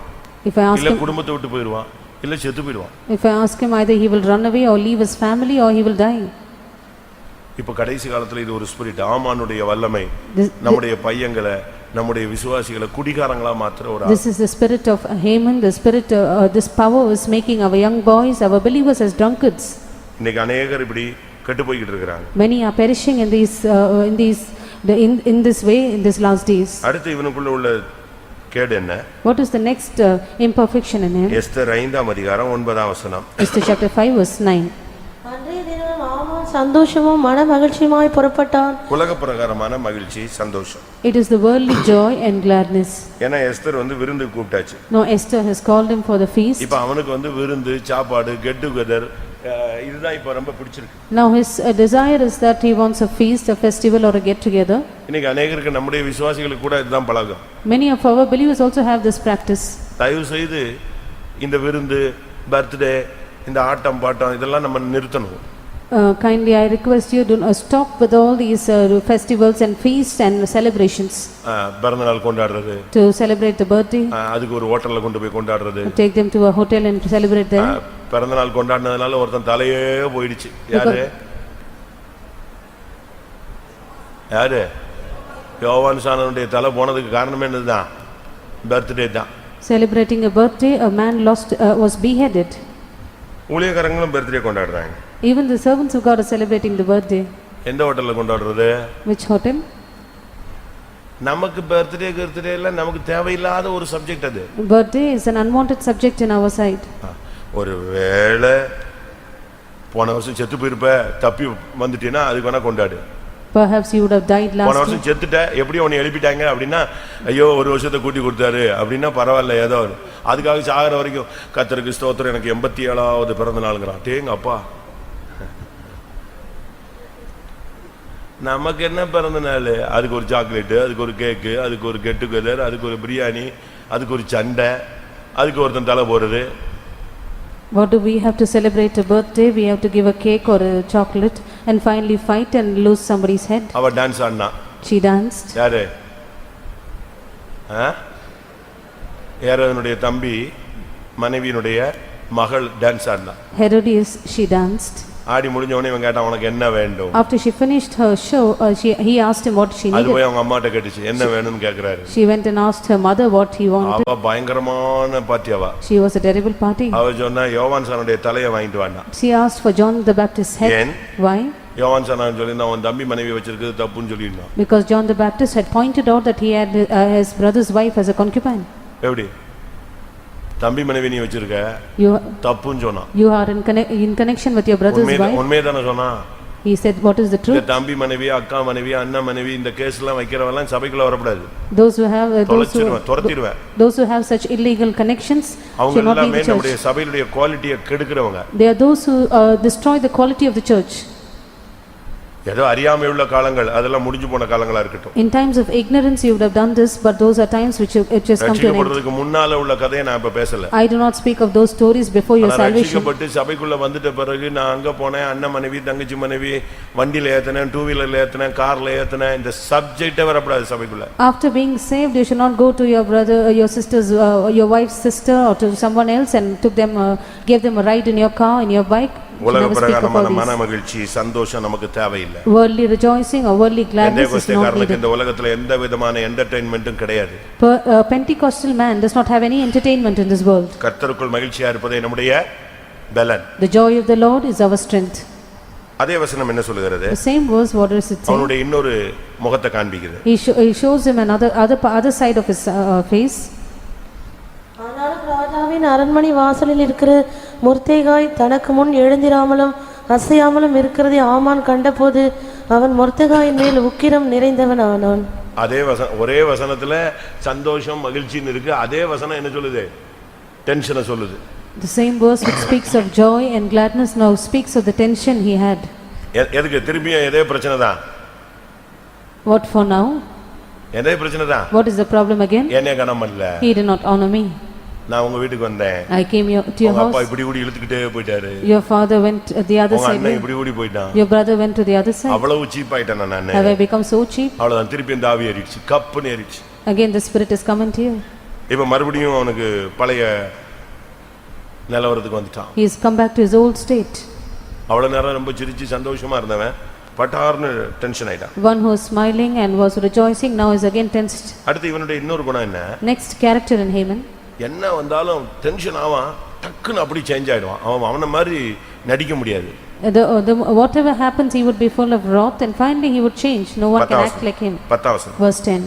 ஆகிலும் ஆமான் அதை அடக்கிக்கொண்டு டக்குன்னு கண்ட்ரோல் பண்ணிடுவான். He immediately controlled or refrained himself. நடிக்கிறதுல அவன மாதிரி ஆள்லாம் கிடையவே கிடையாது. No one is far better in acting like him. ஸ்தோத்திரம் பண்றது போன உடனே போய்ட்டானா சரி அப்பா ஆளு விடுறாமா. After he goes they would be அவன் தன்னை அடக்கிக் கொண்டான். He refrained himself. எப்படி? கோபம் வருது, எரிச்சல் வருது, ஆனாலும் என்ன செய்றான்? கண்ட்ரோலிங் பவர் உள்ள ஒரு ஆளு. He is full of anger, full of wrath, but he still controls himself. அப்படியே தனக்குள்ளே வச்சுக்குவான். He has it within himself. அப்படி இருக்கா உங்களுக்கு? Do you feel like that? இந்த கேரக்டர் இருக்கா? Do you have that character? ஒரு சிலர் அப்படி கிடையாது, படக் படக்குன்னு பேசி விடுவாங்க. ஒரு சிலர் வெளியே சொல்லாமலே உள்ளே ஸ்டக் பண்ணி வச்சிருவான், அப்படியே ஸ்டோர் பண்ணி வச்சிருவான்.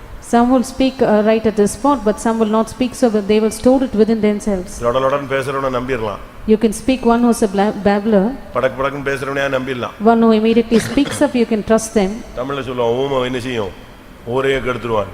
In Tamil there's a proverb, one who's அப்படியே அடக்கிக்கிட்டே கும்முன்னு உட்கார்ந்திருக்குது. என்ன ஒண்ணு இல்ல. They will keep silent and they will not tell anything. அவன் உள்ள வந்து கசப்பை பிரேக் பண்றான். He is trying to break the bitterness within. இன்னொரு பகுதியில பாக்கும்போது Another part, 11th வசனம். verse 11.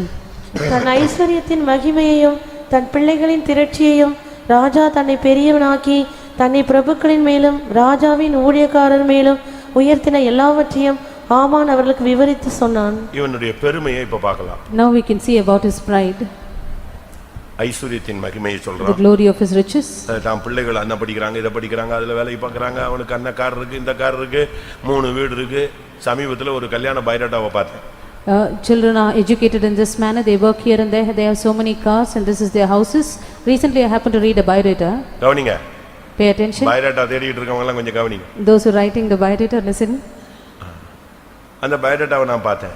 I happened to read it. ஒரு பொண்ணோட அப்பா செல்லுல காட்டுறாரு. The girl's father is showing it in the mobile. பைராட்டா இதான் பையனுடைய போட்டோ அப்படினாரு. This is the picture of the boy. Okay, ஏத்துக்கலாம். Can I accept it? அடுத்து பையனுடைய பைராட்டா. The biodata of the boy. அவனுடைய படிப்பு, His education, வளர்ச்சி எவ்வளவு உயரம், his height, எவ்வளவு வெயிட், his weight, அவர் வீட்டிஷா, ப்ரௌனிஷா, ஒயிட்டிஷா, his color, whether he is wheatish or brownish. திருப்பி எக்ஸ்பெக்டேஷன். Next is expectations. ஆமா, இவர் பிளாக்கா இருந்தாலும் பொண்ணு வந்து ஒயிட்டிஷா, இது பிளாக்கிஷா இருந்தாலும் ஒயிட்டிஷா வேணும். Though he is dark, he wants a girl who is whitish. இதெல்லாம் சகஜமா பார்க்கிற biodata. And these are common biodatas that you can read. ஆனா சமீபத்துல அந்த பயோடேட்டால அடுத்த பக்கத்தை பார்த்தேன். I happened to read the next part of the biodata recently. அப்பதான் அசந்து போயிட்டேன். I was amazed.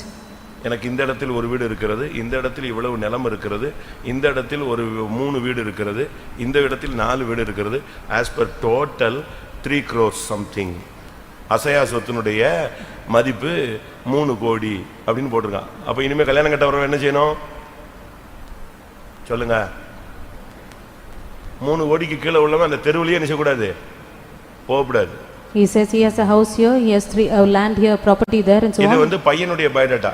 This is the biodata of the boy. எனக்கு அசந்து போயிட்டேன். I was totally perplexed there. ஏய் அப்பா, இது பயங்கரமான ஸ்கீம். பயங்கரமா இப்போ புது பிசினஸ் தொடங்கிட்டாங்களே நான் சிபிஎம்லயே. The Pentecost has started with new business now. ஒருவேளை அது உண்மையா தான் சொல்லியிருக்காரு, பொய் கிடையாது. எல்லாம் நான் விசாரிச்சிட்டேன், உண்மைதான். I have inquired, all that he said is true. வீடு இருக்கு, He has a house, 4 கடை இருக்கு, 4 shops, ஊர்ல இடம் இருக்கு. he has a land in his. அதெல்லாம் போட்டா உண்மையா 3 கோடி வரலாம். Altogether it sums up to 3 crores. பரவாயில்ல. No, that is okay. இப்போ என்ன பண்றது? Now what should we do? இனி வர்றது எப்படி வரணும்? The alliance now, what should it be? யார் வருவா இந்த பயோடேட்டா பார்த்த உடனே? Who will come looking at this biodata? இவனை சாப்பிடுற மாதிரி ஒரு ஆள் தான் வந்தாதான் என்ன செய்ய முடியும். அவன் உடனே இனிமே எனக்கு 3 கார் இருக்கு, 7 தெரு இருக்கு, பரிசு எப்படி எழுதிட்டு வந்தாதான் 30 கோடின்னு உடனே இவன் ஓகே பண்ணுவான். A person who would eat him up would come, only then he would okay. இப்படிலாம் இன்னைக்கு நம்முடைய நிலவரங்கள்.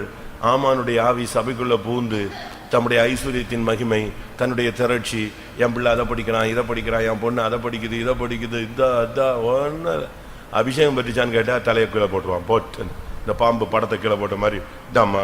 ஏன்னா அபிஷேகம் இதுதான், இது போடுற ட்ரெஸ்ஸு, இது போடுற திரட்சியும், இதுக்கு மூஞ்சில் எங்கே அபிஷேகம் இறங்கும்? Now our people speak about the glory of their riches and the multitude of their children, and the children who what they are educated and this and that. But if you ask if the child is anointed, they will put their head down. அப்படிதானே? இவங்களுடைய இதெல்லாம் ஐஸ்வரியத்தின் திரட்சியில தான் போய்கிட்டு இருக்கு. All their thoughts are going upon the glory of their riches. தன் ஐஸ்வரியத்தின் மகிமையும் தன் பிள்ளைகளின் திரட்சியையும் அவன் சொல்லிக்கொண்டே வந்தான். He kept on speaking about the glory of his riches and the multitude of his children. எல்லாம் சொல்லிட்டு After having spoken all திருப்பி ஒரு this, round அடிச்சிட்டு வரான். இது எல்லாம் இருந்தால் இந்த மொர்தகாயை பார்த்தா எனக்கு எல்லாமே குப்பாய் அப்படிங்கறான். He says, though I have all this, once I look at Mordecai, everything comes to an end. மைய புள்ளி யாருதான்? ஸ்தோத்திரம் பண்ணாத அந்த ஆள் தான் அவன் லைஃப்ல ஓடிக்கிட்டே இருக்கு, படம் ஓடிக்கிட்டே இருக்கு. Going round and round his thought. வாசிச்சு பாருங்க 13ஆம் வசனம். Verse 13.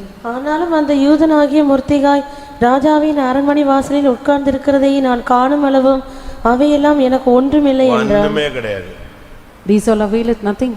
அவனை பார்த்தாலே எனக்கு மகிமை எல்லாம் போயிடுது, கிருபை போயிடுது, அபிஷேகம் போயிடுது, ஜபம் போயிடுது, உபவாசம் போயிடுது, பைபிள் ரீடிங் போயிடுது. அவன் முகத்துல பார்த்துட்டேன், அன்னைக்கு முழுசும் எனக்கு தேவ சமாதானமே போயிடுது. The moment I see the person, I lose everything. I lose my prayer, I lose the grace of God, I lose reading the Bible, I lose everything, even the peace of God that is lost in me. அப்படிதானே? Isn't that true? அப்படி யாரையாவது பார்த்த உடனே உங்களுக்கு அப்படி ஆயிருதா? Do you feel like that when you look at someone? சொல்லுங்க. ஒரு சிலரை பார்த்த உடனே இவங்க கிருபை போயிடும். The moment இவங்க அன்னைக்கு ஜெபம் பண்ண மாட்டாங்க, அன்னைக்கு முழுசும் அழுதுகிட்டே இருப்பாங்க, அன்னைக்கு முழுசும் சோர்ந்து போயிடுவாங்க. என்ன ஆண்டவரே இவன் வந்துட்டானே, இவன் வந்துட்டாலே, என்ன நடக்க போதோன்னு அதோட இருக்கிற எல்லாமே நாசமா போயிடும். The moment you spot someone, you will start to keep weeping, you will not eat, you will not do anything, but you will lose the grace of God, and you will keep weeping saying this person has come, what will happen to என்ன him? பண்ணான் தெரியுமா? You know what he did? உடனே தூக்கு மரத்தை செஞ்சிட்டான். He made the gallows. Judgment கொண்டு போய்ட்டான். He went to judgment. 14ஆம் வசனம் கடைசி பகுதி. Verse 14, the last part. 50 முழ உயரமான ஒரு தூக்குமரம் செய்யப்பட வேண்டும், அதிலே மொர்தெகாயை தூக்கி போடும்படி நாளை தினம் நீ ராஜாவுக்கு சொல்ல வேண்டும். கடைசி இந்த காரியம் ஆமானுக்கு நன்றாய் கண்டதினால் தூக்கு மரத்தை செய்வித்தான். அவ்வளவுதான். அவன் மைண்ட்ல வந்துருச்சு, அழிச்சிரணும். Now it was in his mind. இது யாருடைய ஆவி? Now whose spirit is this? திருடன் திருடவும் கொல்லவும் அழிக்கவும் வருகிறானே என்று வேற ஒன்றுக்கும் வராது. A thief cometh but to steal, to kill and to destroy. இப்ப பிசாசு வந்து ஸ்ட்ராங்கா உள்ள வந்துருச்சு, அழிச்சிரணும். Now the devil is strongly entered into him to destroy. எப்படி இருக்கும்? How will that be? இவனுடைய மைண்ட் முழுசா அப்படியே கரப்ட் ஆகி போய் கிடக்கு. His mind is now completely corrupted. அது மாத்திரமல்ல, Not only that, அவனுக்கு பெருமை கொஞ்சம் கூட குறையல. his pride never decreased. Pastor TV சொல்லுவாரு, Pastor T.U. used to say, அந்த வசனம் எனக்கு ஞாபகம் இல்ல, I do not remember the அவர் என்ன reference. வியூல பேசினாரு எனக்கு ஞாபகம் இல்ல. I do not remember in what view. பெருமை எங்க இருக்கோ அங்க இச்சை இருக்கும். Where there is pride, there is lust. இச்சை எங்க இருக்கோ அங்க கோபம் இருக்கும். Where there is lust, there is anger. கோபம் எங்க இருக்கோ அங்க இச்சை இருக்கும். Where there is anger, there is lust. இந்த மூணு triangle. It is a triangle. இங்க இருந்து கிளம்பினா அது இங்க முட்டும் இல்லனா இங்க முட்டும். Either it proceeds from கோபம் கிளம்பிருச்சுனா ஒண்ணு அது பெருமையில இருந்து வரும் இல்லனா இச்சையில இருந்து வரும். இச்சை வந்துருச்சா அது கோபத்துல இருந்து வரும் இல்லனா பெருமையில இருந்து வரும். இந்த மூணுமே ஒன்றோடு ஒன்று அண்ணன் தம்பி தான். anger, pride and lust are in a triangle. They proceed from either of the sides. இப்போ ராஜாவை பார்க்க போறான். Now he is going to see the king. ராஜாவை பார்க்க போனா ராஜா என்ன சொல்றாரு? நான் ஒருத்தனை கனம் பண்ண விரும்புகிறேன். The king says, I want to honor one person. இவன் என்ன நினைச்சான்? What did he think? சொல்லுங்க. தன்னை தவிர யார் இருக்கறா? Who else is there apart from him? நல்லா நீங்க கவனிங்க. You pay attention. அவன் 6ஆம் வசனம், 6ஆம் அதிகாரம் 6ஆம் வசனம். Chapter 6 verse 6. ஆமான் உள்ளே வந்தபோது ராஜா அவனை நோக்கி, ராஜா கனம் பண்ண விரும்புகிற மனுஷனுக்கு என்ன செய்யப்பட வேண்டும் என்று கேட்டான். அதற்கு ஆமான், என்னை அன்றி யாரை ராஜா கனம் பண்ண விரும்புவார் என்று தன் மனதிலே இது நினைத்து. யாருடைய ஸ்பிரிட் தெரியுமா? You know whose spirit is this? இது யாருடைய spirit? Whose spirit is this? சொல்லுங்க, கரெக்ட்டா சொல்லுங்க பாப்போம். லூசிபருடைய ஸ்பிரிட் இது. Spirit of Lucifer. மனுஷனுக்காக தேவன் எல்லாத்தையும் உண்டாக்கிக்கிட்டே வராரு. God created everything for man. ஆனா தூதன் அதை பார்த்துக்கிட்டே அவன் என்ன நினைக்கிறான்? இது எதுக்குள்ளது? நமக்கு தான் அவன் நினைச்சுக்கிட்டே வரான். The angel was watching all this and he thought it is for ஒரு me. நாள் அது மனுஷனுக்குன்னு தெரிஞ்ச உடனே இவன் டென்ஷன் ஆயிட்டான். The moment he knew it is for man, he was tense. ஏசாயா 14ஆம் அதிகாரத்துல Isaiah chapter 14, அவனுக்கு அதை தாங்கவே முடியல. he could not bear it. இது மனுஷனுக்குன்னு சொன்ன உடனே The moment it was said it was for man, அவன் சொன்னா, நீங்க என்ன சொல்றது? நான் ஏறுவேன், வானத்துக்கு ஏறுவேன். what would you say? I would ascend, I will go up to the heavens. 14 Verse 14. 13 நான் வானத்துக்கு ஏறுவேன், தேவனுடைய நட்சத்திரங்களுக்கு மேலாக என் சிங்காசனத்தை உயர்த்துவேன், வடபுறங்களில் உள்ள ஆராதனை கூட்டத்தின் பர்வதத்திலே வீற்றிருப்பேன் என்றும், நான் மேகங்களுக்கு மேலாக உன்னதங்களில் ஏறுவேன், உன்னதமானவருக்கு ஒப்பாவேன் என்றும் நீ உன் இருதயத்தில் சொன்னாயே. எப்படி அவனுக்கு அந்த முழு சீயோன் எல்லாமே யாருக்கு தான் ரெடி பண்ணிட்டு இருக்காருன்னு நினைச்சான்? தனக்குன்னு தான் அவன் கற்பனையில போய்கிட்டு இருந்தான். He was in an imaginative thought that the whole of Zion was made for him. திடீர்னு பார்த்தா அது யாரு? மனுஷனுக்குன்னு தெரிஞ்ச உடனே அவனுக்கு ஒண்ணுமே புரியல. இது என்னடா இது, ஒரு செகண்ட்ல எல்லாமே போயிடுச்சேன்னு உடனே அது எப்படி ஏறிடுவான்? நான் ஏறுவேன். All of a sudden when he came to know that it was for man, he could not bear it. He said, I will ascend. இந்த ஸ்பிரிட் தான் இப்ப ஆமானுக்குள்ள வந்துச்சு. Now this spirit entered into Haman. அதனால இவன் என்ன பண்ணிட்டான்? தன்னை கனம் பண்றதுக்கு என்னென்ன லிஸ்ட் உண்டா வரிசையா சொல்ல ஆரம்பிச்சிட்டான். So whichever way in which he could be honored, he started to mention them. அந்த கழுதை, ராஜா ஏறுற கழுதையில போகணும், ராஜா உடுத்துற வஸ்திரம் உடுத்தணும், ரோட்ல போறவன்லாம் ரோட்ல கீழே விழுந்து கும்பிடணும், வரிசையா சொல்லிட்டே வரான். He started to list out the ways in which he should be honored: the royal apparel, the horse, the crown, and the royal way in which he should be honored. எவ்வளவு நீ தாழ்த்துறியோ அவ்வளவு உனக்கு கிருபை கிடைக்கும். The more you humble yourself, you will be filled with grace. தேவன் பெருமை உள்ளவர்களுக்கு எதிர்த்து நிற்கிறார். God resisted the proud. அதான் அங்க நடந்தது. That is what happened here. அதனுடைய முடிவு எப்படி இருந்தது? How was the end? பெருமையின் முடிவு எப்படி இருந்தது? What is the end of pride? Esther 6ஆம் அதிகாரம் 12ஆம் வசனம். Esther chapter 6 verse 12. பின்பு மொர்தெகாய் ராஜாவின் அரண்மனை வாசலுக்கு திரும்பி வந்தான். ஆமோனோ வென்றால் சஞ்சலப்பட்டு முக்காடிட்டு கொண்டு தன் வீட்டுக்கு தீவிரித்து போனான். நீ எவ்வளவு பெருமைப்படுறியோ உனக்கு அடுத்த உடனே கிடைக்கிறது சஞ்சலம். The more you are proud, the next thing that you receive is mourning. நல்லா கவனிச்சுக்கங்க, எப்பெல்லாம் பெருமை வருதோ அப்பெல்லாம் அடுத்து அடி விழுந்துரும். Every time you are filled with pride, you are being smitten of God. எப்படி இருக்கும் உங்களுடைய நிலவரன்னு யோசிச்சு பாருங்க. You can imagine your state now. எவ்வளவு தாழ்த்த முடியுமோ தாழ்த்துங்க. You humble yourself to the பெருமை extent. உள்ளவனுக்கு தேவனே எதிர்த்துருவாரு. God himself will resist the proud. இங்க பாருங்க, இவன் முக்காடு போட்டு திரும்பி வந்துட்டான். Now he covered his head and he returned. போகும்போது சும்மா பிரைட்டா போனா, வரும்போது எப்படி வந்தான்? இருட்டடிச்சு போய் வந்துட்டான். When he went, he was very bright. Now he's come very darkened. வந்து வீட்டுல எல்லா கதையும் சொன்னா, எனக்கு இப்படி ஆயிப்போச்சு, அப்படி ஆயிப்போச்சு, கேவலமா ஆயிப்போச்சு, விட்ட மாட்டேங்கிறான். He narrated the story at his house. He said, I was disgraced. பாசிங்க 13ஆம் வசனம். ஆமான் தனக்கு நேரிட்ட எல்லாவற்றையும் தன் மனைவியாக சிரேஷுக்கும். மனைவி பேர் என்னது? கிரேஸ் இல்ல, சிரேஷ், நாட் கிரேஸ். அப்படிதான் இங்கிலீஷ்ல எப்படி இருக்கு மனைவி? His wife is Zeresh. Sreesh தான். பார்ட்டி வந்து கிரேஸே சுத்தமா கிடையாது. அவ தான் இவனை பாதி குழப்பி விட்டது. She had no grace at all and she confused him completely. அவ தான் ஆரம்பத்திலேயே வந்து சொல்லிட்டே இருந்தா, நீ தொலைஞ்ச, அவன் மதிக்க மாட்டான், நான் திரும்ப திரும்ப சொல்றேன், நீ அவனையே பார்த்துக்கிட்டு இருக்கிற, அவனை கொன்று. யார் கிளப்பி விட்டது? இவதான். Even from the beginning it was she who instigated him. ஆமான் தனக்கு நேரிட்ட எல்லாவற்றையும் தன் மனைவியாகிய சிரேஷ்ட போய் சொன்னான். Haman narrated all that happened to him to his wife Zeresh. அவ என்ன சொன்னா? What did she say? அவன் மனைவியாகிய சிரேஷ் அவனை பார்த்து, நீர் யூதனுக்கு முன்பாக தாழ்ந்து போக தொடங்கி விட்டீர், முடிஞ்சு போனது, உன் கதை முடிஞ்சு போச்சுன்னு சொல்லி திருப்பி டென்ஷன் ஆகி விட்டா. His wife said unto him, saying, thou hast started to fall before this Jew, and tensed him again. இது ஏற்ற துணையின் அடையாளம் அல்ல. This is not a sign of the right partner. கோபத்துல வர்ற ஆளை டவுன் சால்வ் பண்ணணும். One who comes with full tension, he should be solved. அவன் நம்ம எதிரியா? Is he our? உங்க ஸ்டாண்டர்டுக்கு அவன் எதிரியா? விடுங்க, ஸ்தோத்திரம் பண்ணுங்க, ஜெபம் பண்ணுவோம், இது ஒரு பெரிய பிரச்சனை இல்ல. இப்படி தான் என்ன செய்யணும்? மனைவி சொல்லணும். இவன் என்ன சொன்னா? முடிஞ்சு போச்சா? ரைட், இனி உனக்கு தலையே எடுக்க முடியாது, இத மாதிரி கவலை ஒண்ணுமே கிடையாது, எரியிற தீயில எரிஞ்சிட்டா அப்படி டீசலை ஊத்தி விட்டா. She tried to pour oil into the burning fire and she instigated him even more. இப்படி எதையாவது நீங்க பிரச்சனைய நீங்க எல்லாம் இதுக்கு அறிக்கையிட போறீங்கப்பா, அதுக்கு தான் நான் இந்த கதையை சொல்லிட்டு வரேன். I am trying to narrating you this story because I want you to confess all these. இங்க எத்தனை ஆமான் இருக்கறான், எத்தனை மொர்தெகாய் இருக்கறான், எத்தனை சிரேஷ் இருக்குன்னு தெரியல எனக்கு. We do not know how many Hamans, how many Mordecais, or how many Zereshes are here. மொர்தெகாயா கூட ஒரு சிலர் இருப்பீங்க, யாரையும் மதிக்காம அப்படியே போற டீம் எல்லாம் இருக்கு. கேட்டா நான் ஒரு பெரிய பரிசுத்தவான்மா மொர்தெகாய். There would be some Mordecais who would not respect anyone, but they would only say they would hold. ஏன் கனம் பண்ண கூடாது? Why not you honor? ஒரு ஸ்தோத்திரம் பண்ண கூடாதா? Why not you greet them? வாயை திறந்து ஒரு ஸ்தோத்திரம் பண்ண கூடாதா? Open your mouth and greet ஒரு them. கை எடுத்து ஸ்தோத்திரம் பண்ண கூடாதா? Take up your hands and greet them. வாங்கன்னு சொல்ல கூடாதா? Why not you invite? எப்படி இருக்கீங்கன்னு கேட்க கூடாது. Why not you? அப்படி முத்தெல்லாம் கொட்டிருமா? Why not you ask them how they are? என்ன உனக்கு கௌரவம் குறஞ்சிருது? How much will you lose your respect? யோசிச்சு பாருங்க. You can imagine. பெண்டிகாஸ்ல வந்துட்ட பிறகு இத கூட நமக்கு செயல்படுத்த முடியலனா திருப்பி எப்படி மொர்தெகாய்? If we are not able to work on all these after coming into Pentecost, then how can we be? அவனை ஸ்தோத்திரம் பண்ணாமலே அவனை தூக்கு மரத்துக்கு கொண்டு போய்ட்டான். He led him to the gallows without even praising him. நம்மாலே அவனை ஸ்தோத்திரம் பண்ணாமலே டென்ஷன் ஆகி ஒவ்வொரு நாளும் உள்ள வரும்போதெல்லாம் கூட்டத்துல அவனை கொன்னு கடைசியில் அவனை எங்கேயே தொங்க விட்டான். மௌன யுத்தத்திலேயே பனிப்போர்லயே கொன்னுட்டான் அவனை. In a silent battle he led him. ரெண்டு பேரும் ஒரு நாள் கூட நேரடியா நெஞ்சது இல்ல, காச்சு பூச்சின்னு கத்துனது சட்டை பிடிச்சதெல்லாம் கிடையவே கிடையாது. ஸ்தோத்திரம் பண்ணாமலே அவனை கொன்ன ஒரே ஆள் மொர்தெகாய் தான்.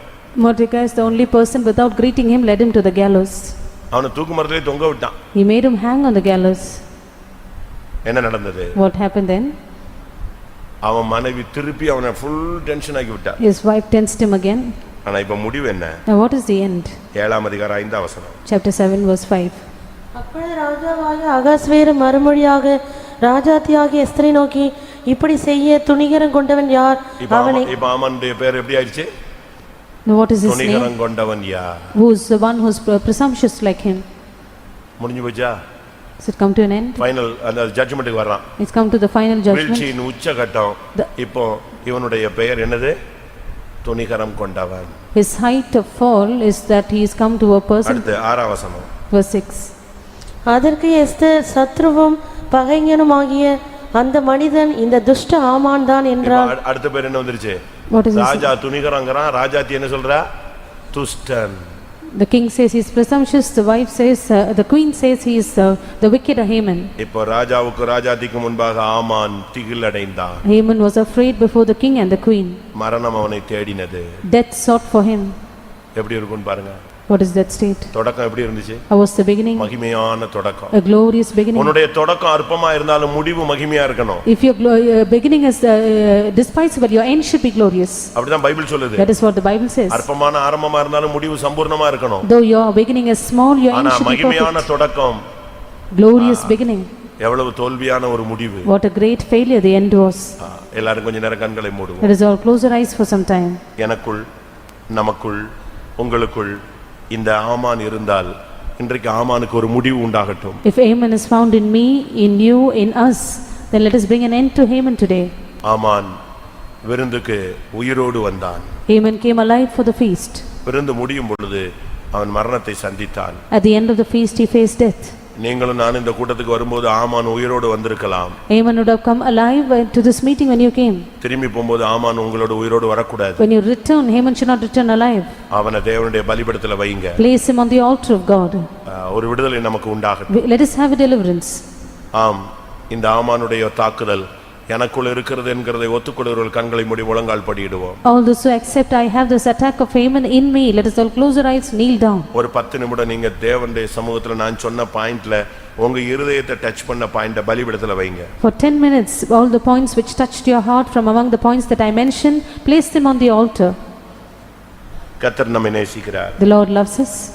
இந்த இரண்டாவது கூட்டத்துல நமக்குள்ள ஒரு பரிசுத்தமாகுதலை அவர் விரும்புகிறார். The second meeting, he desires a sanctification in us. எல்லாவற்றின் துவக்கம் அவன் தன்னை மதிக்கல, அதுதான் பிரச்சனை. The beginning of all is that he did not respect. யார் மதிக்காட்டாலும் உன்னை கர்த்தர் கனம் பண்ணுவார். If others do not respect you, God will honor you.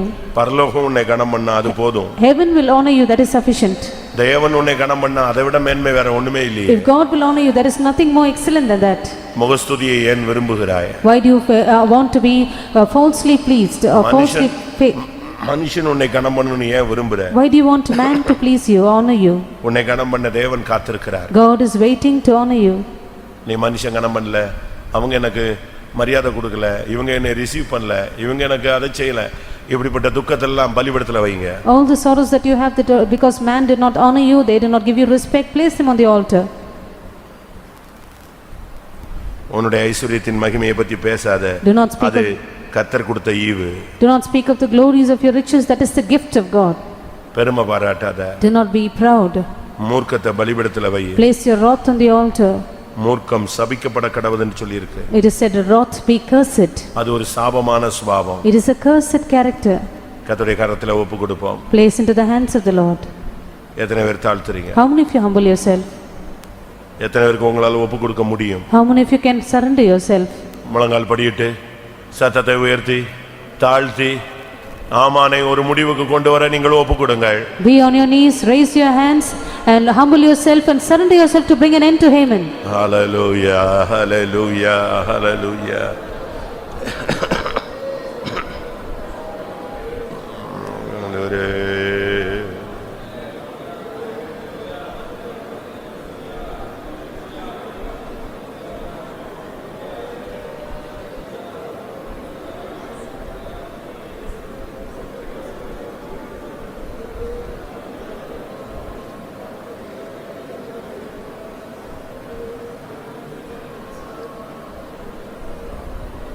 Amen, Jesus. Hallelujah. கிருபை கிருபை கிருபை.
ஆமென். உங்களில் எத்தனை பேர் ஆமானுடைய ஆவி உங்களுக்குள் இருந்து போராடுகிறதை உணர்கிறீர்கள்? உங்களில் எத்தனை பேர் ஆமானுடைய செயல் எனக்குள் இருக்கிறது என்பதை ஒத்துக்கொள்கிறீர்கள்?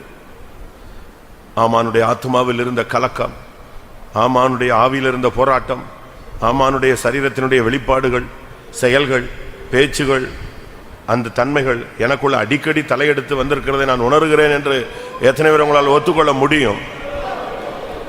ஆமான். இன்றைக்கு இந்த கூட்டத்தில் ஆமான் அழிக்கப்பட போகிறான். ஊழியத்தையும் ஜீவியத்தையும் நஷ்டப்படுத்தின அந்த ஆவி இன்றைக்கு ஒரு முடிவை சந்திக்க வேண்டும்.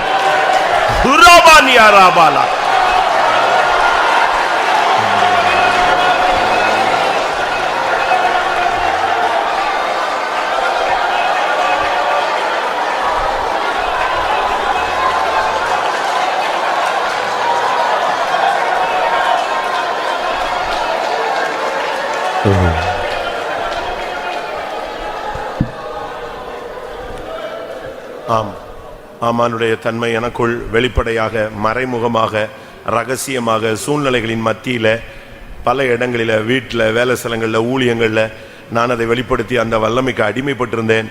அது தவறு. தெய்வம் எனக்கு மன்னிக்கணும். அதிலிருந்து எனக்கு ஒரு விடுதலை வேணும். இன்றைக்கு இந்த கூட்டத்தோடு என்னோடு போராடுகிற, மறைந்திருக்கிற ஆமான் அழிக்கப்படணும்னு விருப்பப்படுகிறவர்கள் எழும்பி அறிக்கையிடலாம். நன்றாக புரிஞ்சுக்கணும். ஊழியக்காரங்க, விசுவாசிகள் எல்லாருமே அறிக்கையிடலாம். ஒரே டைம் தான், ஒரு 2 minutes or 3 minutes தான். ஒவ்வொருத்தரா அல்ல. ஒவ்வொரு கூட்டத்திலையும் நான் வர்ற கூட்டங்கள் அனைத்தும் அறிக்கைக்கு நேரம் கொடுக்கப்படும். தயவு செய்து ஆமானை வீட்டுக்கு கூட்டு போயிடாதீங்க. இன்றைக்கு அவனை அழிச்சிட்டு நீங்க திரும்பி போங்க. அதுக்கு ஒரு அபிஷேகம் உங்களுக்கு கிடைக்கும். அவனை பலிபீடத்தில் வைக்கிறது தான் அறிக்கை. நீ அறிக்கை பண்ணாட்ட அவனை பலிபீடத்தில் நீ வைக்கலன்னு அர்த்தம். அவனை தப்ப விடுகிறாய்.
Amen.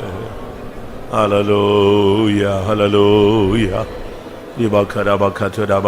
Amen, amen, amen, amen, amen, amen. Hallelujah, hallelujah. Oh, ribakarabalabakatiri karabakatiri vikarabalaba.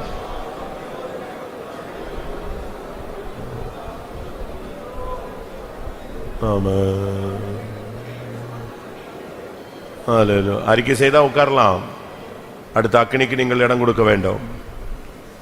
அறிக்கை செய்துவிட்டு நீங்கள் அப்படியே போய்விடக்கூடாது. அறிக்கை செய்த பின்பு பலிபீடத்தில் வைத்ததை அக்கினி இறங்காவிட்டால் அது அங்கீகரிக்கப்படாததனுடைய அடையாளம். ஆமென், ஹல்லேலூயா. இன்னும் ஒரு சில நிமிடங்கள். ஆமான் தூக்கில் தொங்கவிட வேண்டும். இன்னைக்கு பலிபீடத்தில் வைத்த ஆமான் சாம்பலாக வேண்டும். ஆவியானவர் இறங்கட்டும். ஆவி, ஆத்துமா, சரீரம், ஊழியம், ஜீவியத்தில் இருக்கிற ஆமான் முற்றிலும் அழிக்கப்படுவானாக.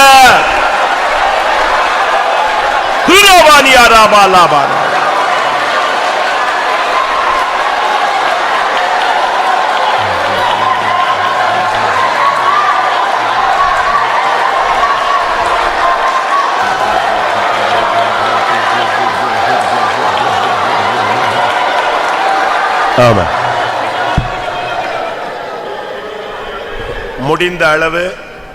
முடிந்த அளவு நான் வேதவசனத்தை கிரகித்துக் கொண்ட அளவு, நான் உணர்ந்த அளவு, என் ஞாபக சக்திக்கு வந்த அளவு நான் ஆமானை பலிபீடத்தில் வச்சுட்டேன்னு சொல்றவங்க கை வைத்துங்க. ஒருவேளை இந்த ஆமானால தான் சில காரியங்கள் நடக்காம இருக்கலாம். இன்றைக்கு அவன் அழிக்கப்பட்ட எல்லாம் சக்சஸ் ஆயிடும். இந்த ஆமானால தான் வியாதி இருக்கலாம். இது அழிக்கப்பட்ட அவனுக்கு சுகம் கிடைக்கலாம். ஹல்லேலூயா, ஹல்லேலூயா. ஏலிபியா நாமானாச ஹுராவாரி.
கிருபை. ஆவியானவர் இறங்கும், ஆவியானவர் இறங்கும்.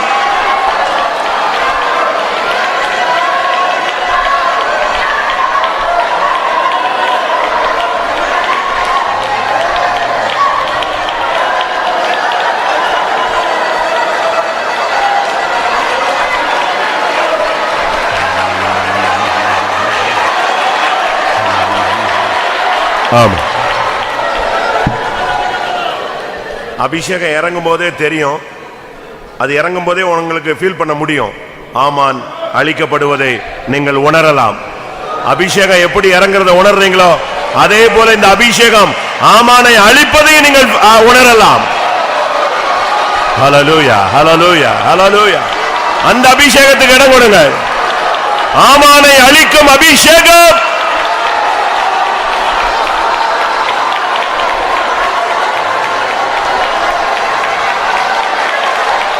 கூடவானியாரா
ஹalleluya ஹalleluya.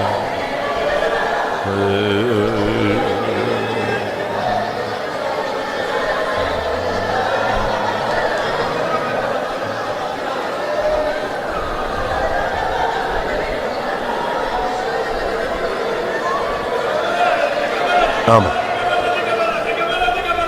நான் உனக்கு கிருபை தருவேன், நீ அதை பரிசுத்தத்துக்கும் உண்மைக்கும் நீ உபயோகப்படுத்தினால் நான் உன் மூலமாய் செய்யும் காரியங்கள் பயங்கரமாய் இருக்கும். நீ என் கிருபையை பரிசுத்தத்திற்காகவும் என்னுடைய வல்லமைக்காகவும் என்னுடைய நாமத்துக்காகவும் நீ உபயோகப்படுத்தினால் நான் உன்னோடு கூட இருந்து பெரிய காரியங்களை செய்வேன்.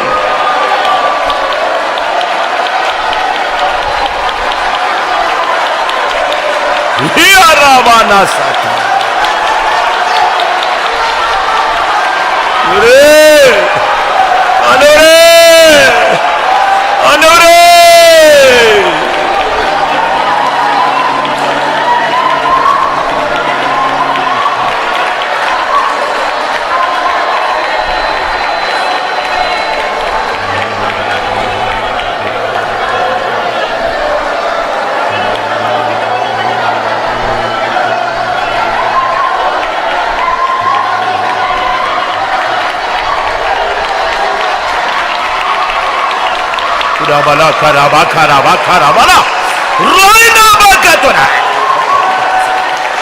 pura mana bakara bakara bakatura bala katura.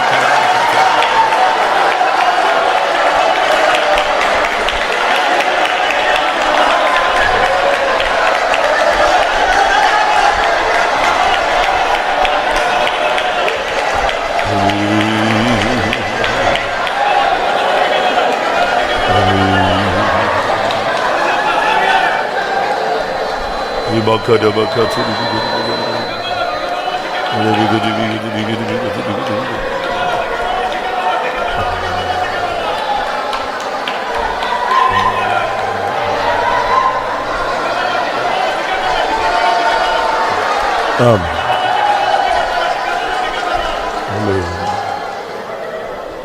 உம்மை மாத்திரம் நேசிக்கிற ஒரு இருதயம் எனக்கு தாரும் என்று நீ அநேக நாட்களாய் கேட்டுக்கொண்டே இருக்கிறாய்.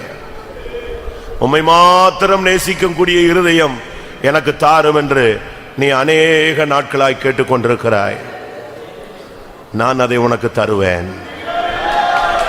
நீ என்னை மாத்திரம் நேசிப்பாய், நீ என்னை மாத்திரம் நேசிப்பாய்.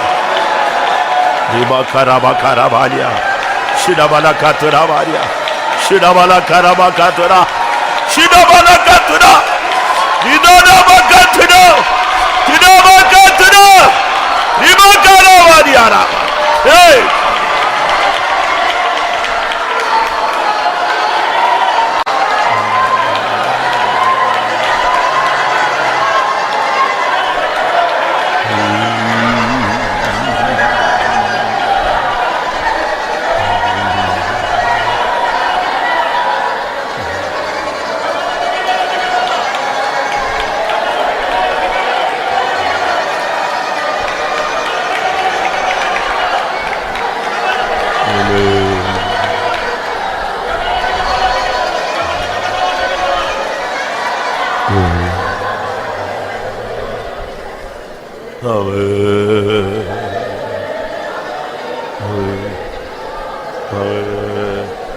செயலாலும் நினைவாலும் கனவாலுமே செய்வீனை பாவங்கள் கழுவிடுமே. செயலாலும் நினைவாலும் கனவாலுமே செய்வீனை பாவங்கள் கழுவிடுமே. சிந்திய பரிசுத்த மரியாதை நிரப்பிடுமே. சிந்தி பரிசுத்த இடையிலானே நிரப்பிடுமே. செயலாலும் நினைவாலும் கனவாலுமே செய்வீனே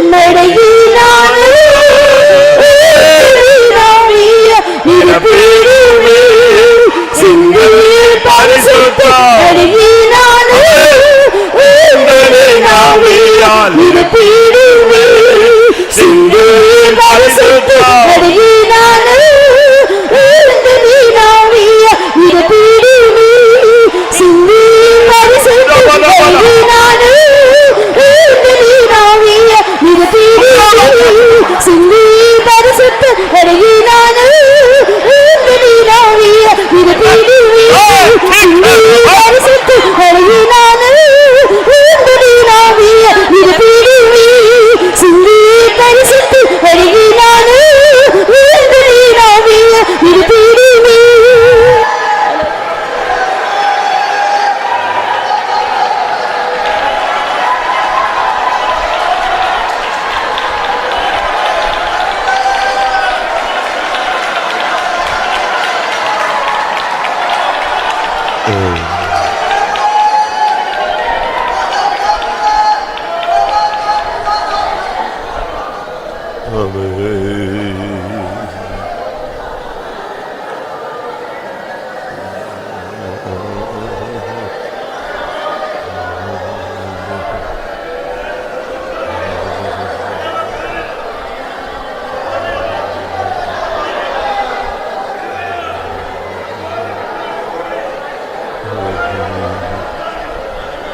ஆமென். கர்த்தருடைய சமூகத்துக்காய் ஸ்தோத்திரம் பண்ணுவோம். ஆவியானுடைய அசைவாடுதலுக்காய் ஸ்தோத்திரம் பண்ணுவோம். இந்த இரண்டாவது கூட்டத்தை கர்த்தர் பொறுப்படுத்தபடினால ஸ்தோத்திரம் பண்ணுவோம். தன்னுடைய வசனத்தினால் நம்மை பரிசுத்தமாக்கி கொண்டிருந்தபடினால ஸ்தோத்திரம் பண்ணுவோம். மீதி உள்ள கூட்டங்களை தெய்வம் பொறுப்படுக்கும்படியாய் ஸ்தோத்திரம் பண்ணுவோம். ஜனத்தை பரிசுத்தம் பண்ணி தன்னுடைய நாளுக்கு ஆயத்தப்படுத்தும்படியாய் ஸ்தோத்திரம் பண்ணுவோம். எல்லா மகிமையும் அவருக்கே செலுத்தி ஸ்தோத்திரம் பண்ணுவோம். பரிசுத்தமுள்ள நல்ல ஆண்டவரே, ஆசீர்வதிக்கப்பட்டதா நம்முடைய மகிமையின் சமூகத்துக்காக ஸ்தோத்திரம். கிருபையா எங்களுக்கு இந்த சொத்துரிய கூட்டத்தை எங்களுக்கு ஆயத்தமாக்கி தந்தீர் ஆண்டவரே. காலையில் நடந்த ஜெபத்தை ஆசீர்வதித்து இந்த மாலை கூட்டத்திலும் கூட தேவாவியான எங்களுடைய நிலவரங்களை அறிந்தவராக எங்களுடைய மத்தியில் அசவாடி எங்களை மத்தியில் உலாவி கொண்டிருந்தீர். அதற்கு அன்னியோடு ஸ்தோத்திரிக்கிற ஆண்டவரே. பேதுரு சொன்னது போல கத்தாவே ஆண்டவரே, என் கத்தாவே இந்த கத்தாவே தலையை கழுவன்னு சொன்னான் ஆண்டவரே. இந்த கால்களை கழுவுன்னு சொன்னான், கைகளை கழுவுன்னு சொன்னான் ஆண்டவரே. இந்த தலையும் கூட கழுவும் என்று சொன்னான் ஆண்டவரே. அதுபோல நாங்களும் கூட இந்த நாட்களில் எங்களுடைய வாயின் வார்த்தைகள் எங்களுடைய இருதயத்தின் தியானங்கள் எல்லாம் இந்த ரத்தத்தினால் கழுவப்பட்டு சுத்திகரிக்கப்பட்டு கத்தாவே உமக்கு முன்பாக எங்களை பரிசுத்தமுள்ளவர்களாய் மாற்றும். நான் உங்களை கழுவாவிட்டால் இடத்தில் உங்களிடத்தில் பங்கில்லை என்று சொன்னீரே. நீர் எங்களை கழுவி பரிசுத்தமாக்கும் ஆண்டவரே. இந்த ஆமான் என்று பொல்லாத ஆவி எங்கள் ஒருவருக்குள்ளேயும் வேண்டாம் ஆண்டவரே. அவன் துஷ்ட ஆமான் என்று சொல்லப்பட்டு கத்தாவே ஆண்டவரே. இந்த பொல்லாத ஆமானுடைய ஆவி எங்கள் ஒருவருக்குள்ளேயும் கத்தா இல்லாதபடி ஆண்டவரே எங்களை நாட்களில் எங்களை சுத்திகரித்து எங்களை பரிசுத்தமாக்கும். அவன் மேன்மைப்பட்ட போது கத்தாவே மேன்மையடைந்த போது அந்த மேன்மை அவன் காத்துக்கொள்ளவள் ஆண்டவரே. அவன் மூர்க்கம் கொண்டான் ஆண்டவரே. அவன் கொலபாதகன் ஆனான் ஆண்டவரே. கத்தாவே ஸ்தோத்திர சகல ஜனங்களையும் ஆண்டவரே கொலை செய்யும்படிக்கு கத்தாவே கொலபாதகத்தின் ஆவி அவனுக்குள்ளே காணப்பட்டது ஆண்டவரே. இந்த பொல்லாத ஆவி எங்களுக்குள்ளே வேண்டாம். இந்த கசப்பான இருதயம் வேண்டாம். இந்த பொல்லாத இருதயம் வேண்டாம் கத்தாவே ஆண்டவரே. இந்த கசப்பான இருதயம் எங்களுக்குள்ள வரும்பொழுது எங்களுடைய கிருபை நாங்கள் போக்கெடுக்க விடாதபடி பாதுகாத்துக்கொள்ளும் ஆண்டவரே. ஸ்தோத்திர நாங்கள் அநேகரை கலக்க உண்டாக்குறவர்களாக அநேகர் தீட்டுப்படாதபடி பாதுகாக்க முடியாத வேண்டிக்கிறோம் ஆண்டவரே. கர்த்தாவே உங்க ஸ்தோத்திரம் ஆண்டவரே. எங்களை தாழ்த்த எங்களை சுத்திகரித்துக்குள்ள பரிசுத்தமாக்கிக்குள்ள உதவி செய்யும். அவன் ஆமான் ஆண்டு தன்னை மேன்மைப்படுத்தினான் ஆண்டவரே. என்னை இல்லாமல் ராஜா யாரை மேன்மைப்படுத்தான்? மேன்மைப்பட்டான் ஆண்டவரே. அந்த பெருமையின் ஆவி விழுந்து போன தூதண்ட ஆவி எங்கள் ஒருவருக்குள்ளே வேண்டாம் ஆண்டவரே. நாங்கள் அழிக்கப்படாதபடிக்கு கத்தாவே ஆண்டவரே. நாங்கள் கத்தாவே இன்னும் எங்களை தாழ்த்த எங்களை சுத்திகரித்துக்குள்ள எங்களுக்கு உதவி செய்யும் கத்தாவே. ஆண்ட ராஜாவுக்கு உண்பாகும் ராணிக்கு உண்பாகும் வெட்கப்பட்டு போனான் ஆண்டவரே. அந்த நிலவரம் எங்களுக்கு ராஜாதி ராஜாவுக்கு உண்பாக நாங்கள் வெட்கப்பட்டு போய் விடாதபடி எங்களை பரிசுத்தமுள்ளவளாய் சுத்தமுள்ளவளாய் ஆண்டவரே எங்களுடைய நாட்களை எங்களை கல்வி எங்களை சுத்திகரித்து எங்களை பரிசுத்தமாக்க முடியாது. எங்களுடைய செயலால் நினைவான கலவனால் கனவினால் வந்ததான பாவங்கள் எல்லாம் தேவன் எங்களுக்கு மன்னித்து கத்தாவே ஆவியினால் எங்களை பரிசுத்தமாக்க முடியாது. இந்த மாலைவிலையில் எங்களை சமர்ப்பித்திருக்கிறோம் ஆண்டவரே. நம்முடைய கையில் எங்களை ஒப்பித்ததான் எங்களை இன்னும் ஆழமாக சுத்திகரித்து எங்களை பரிசுத்தமாக்கி எஜமானனுக்கு உகந்த பாத்திரங்களாய் மாற்ற முடியாது வேண்டிக்கிறோம் ஆண்டவரே. ஆண்டவரே கர்த்தருடைய வார்த்தை கேட்டு நாங்களும் கூட அறிக்கையிட்டு நாங்களும் கூட உணர்வடைந்து இன்னும் எங்களை ஜீவித்து பரிசுத்தமாக்கி கொண்டு பரிசுத்த தெய்வத்துக்கு உண்டாக குற்றமற்றவர்களாய் நிறுத்த உதேசி தாழ்த்திமிட கரத்தில் தரோம். தொடர்ந்து இருக்கிற கூட்டங்கள் எல்லாம் ஆசீர்வதி தேவசமத்தில் வந்த மக்களை ஆசீர்வதித்து அனுப்பும். இயேசு நாமத்தில் வேண்டிக்கிறோம் பிதாவே. ஆமென். நம்முடைய கர்த்தராகிய இயேசு கிறிஸ்துவின் கிருபையும் பிதாவாகிய தேவனுடைய அன்பும் பரிசுத்த ஐக்கியமும் நம்முடைய சகல பரிசுத்தவான்களுடைய கர்த்தராகிய இயேசு மகிமையிலே வெளிப்படும் மட்டும் இருப்பதாக. அல்லேலூயா.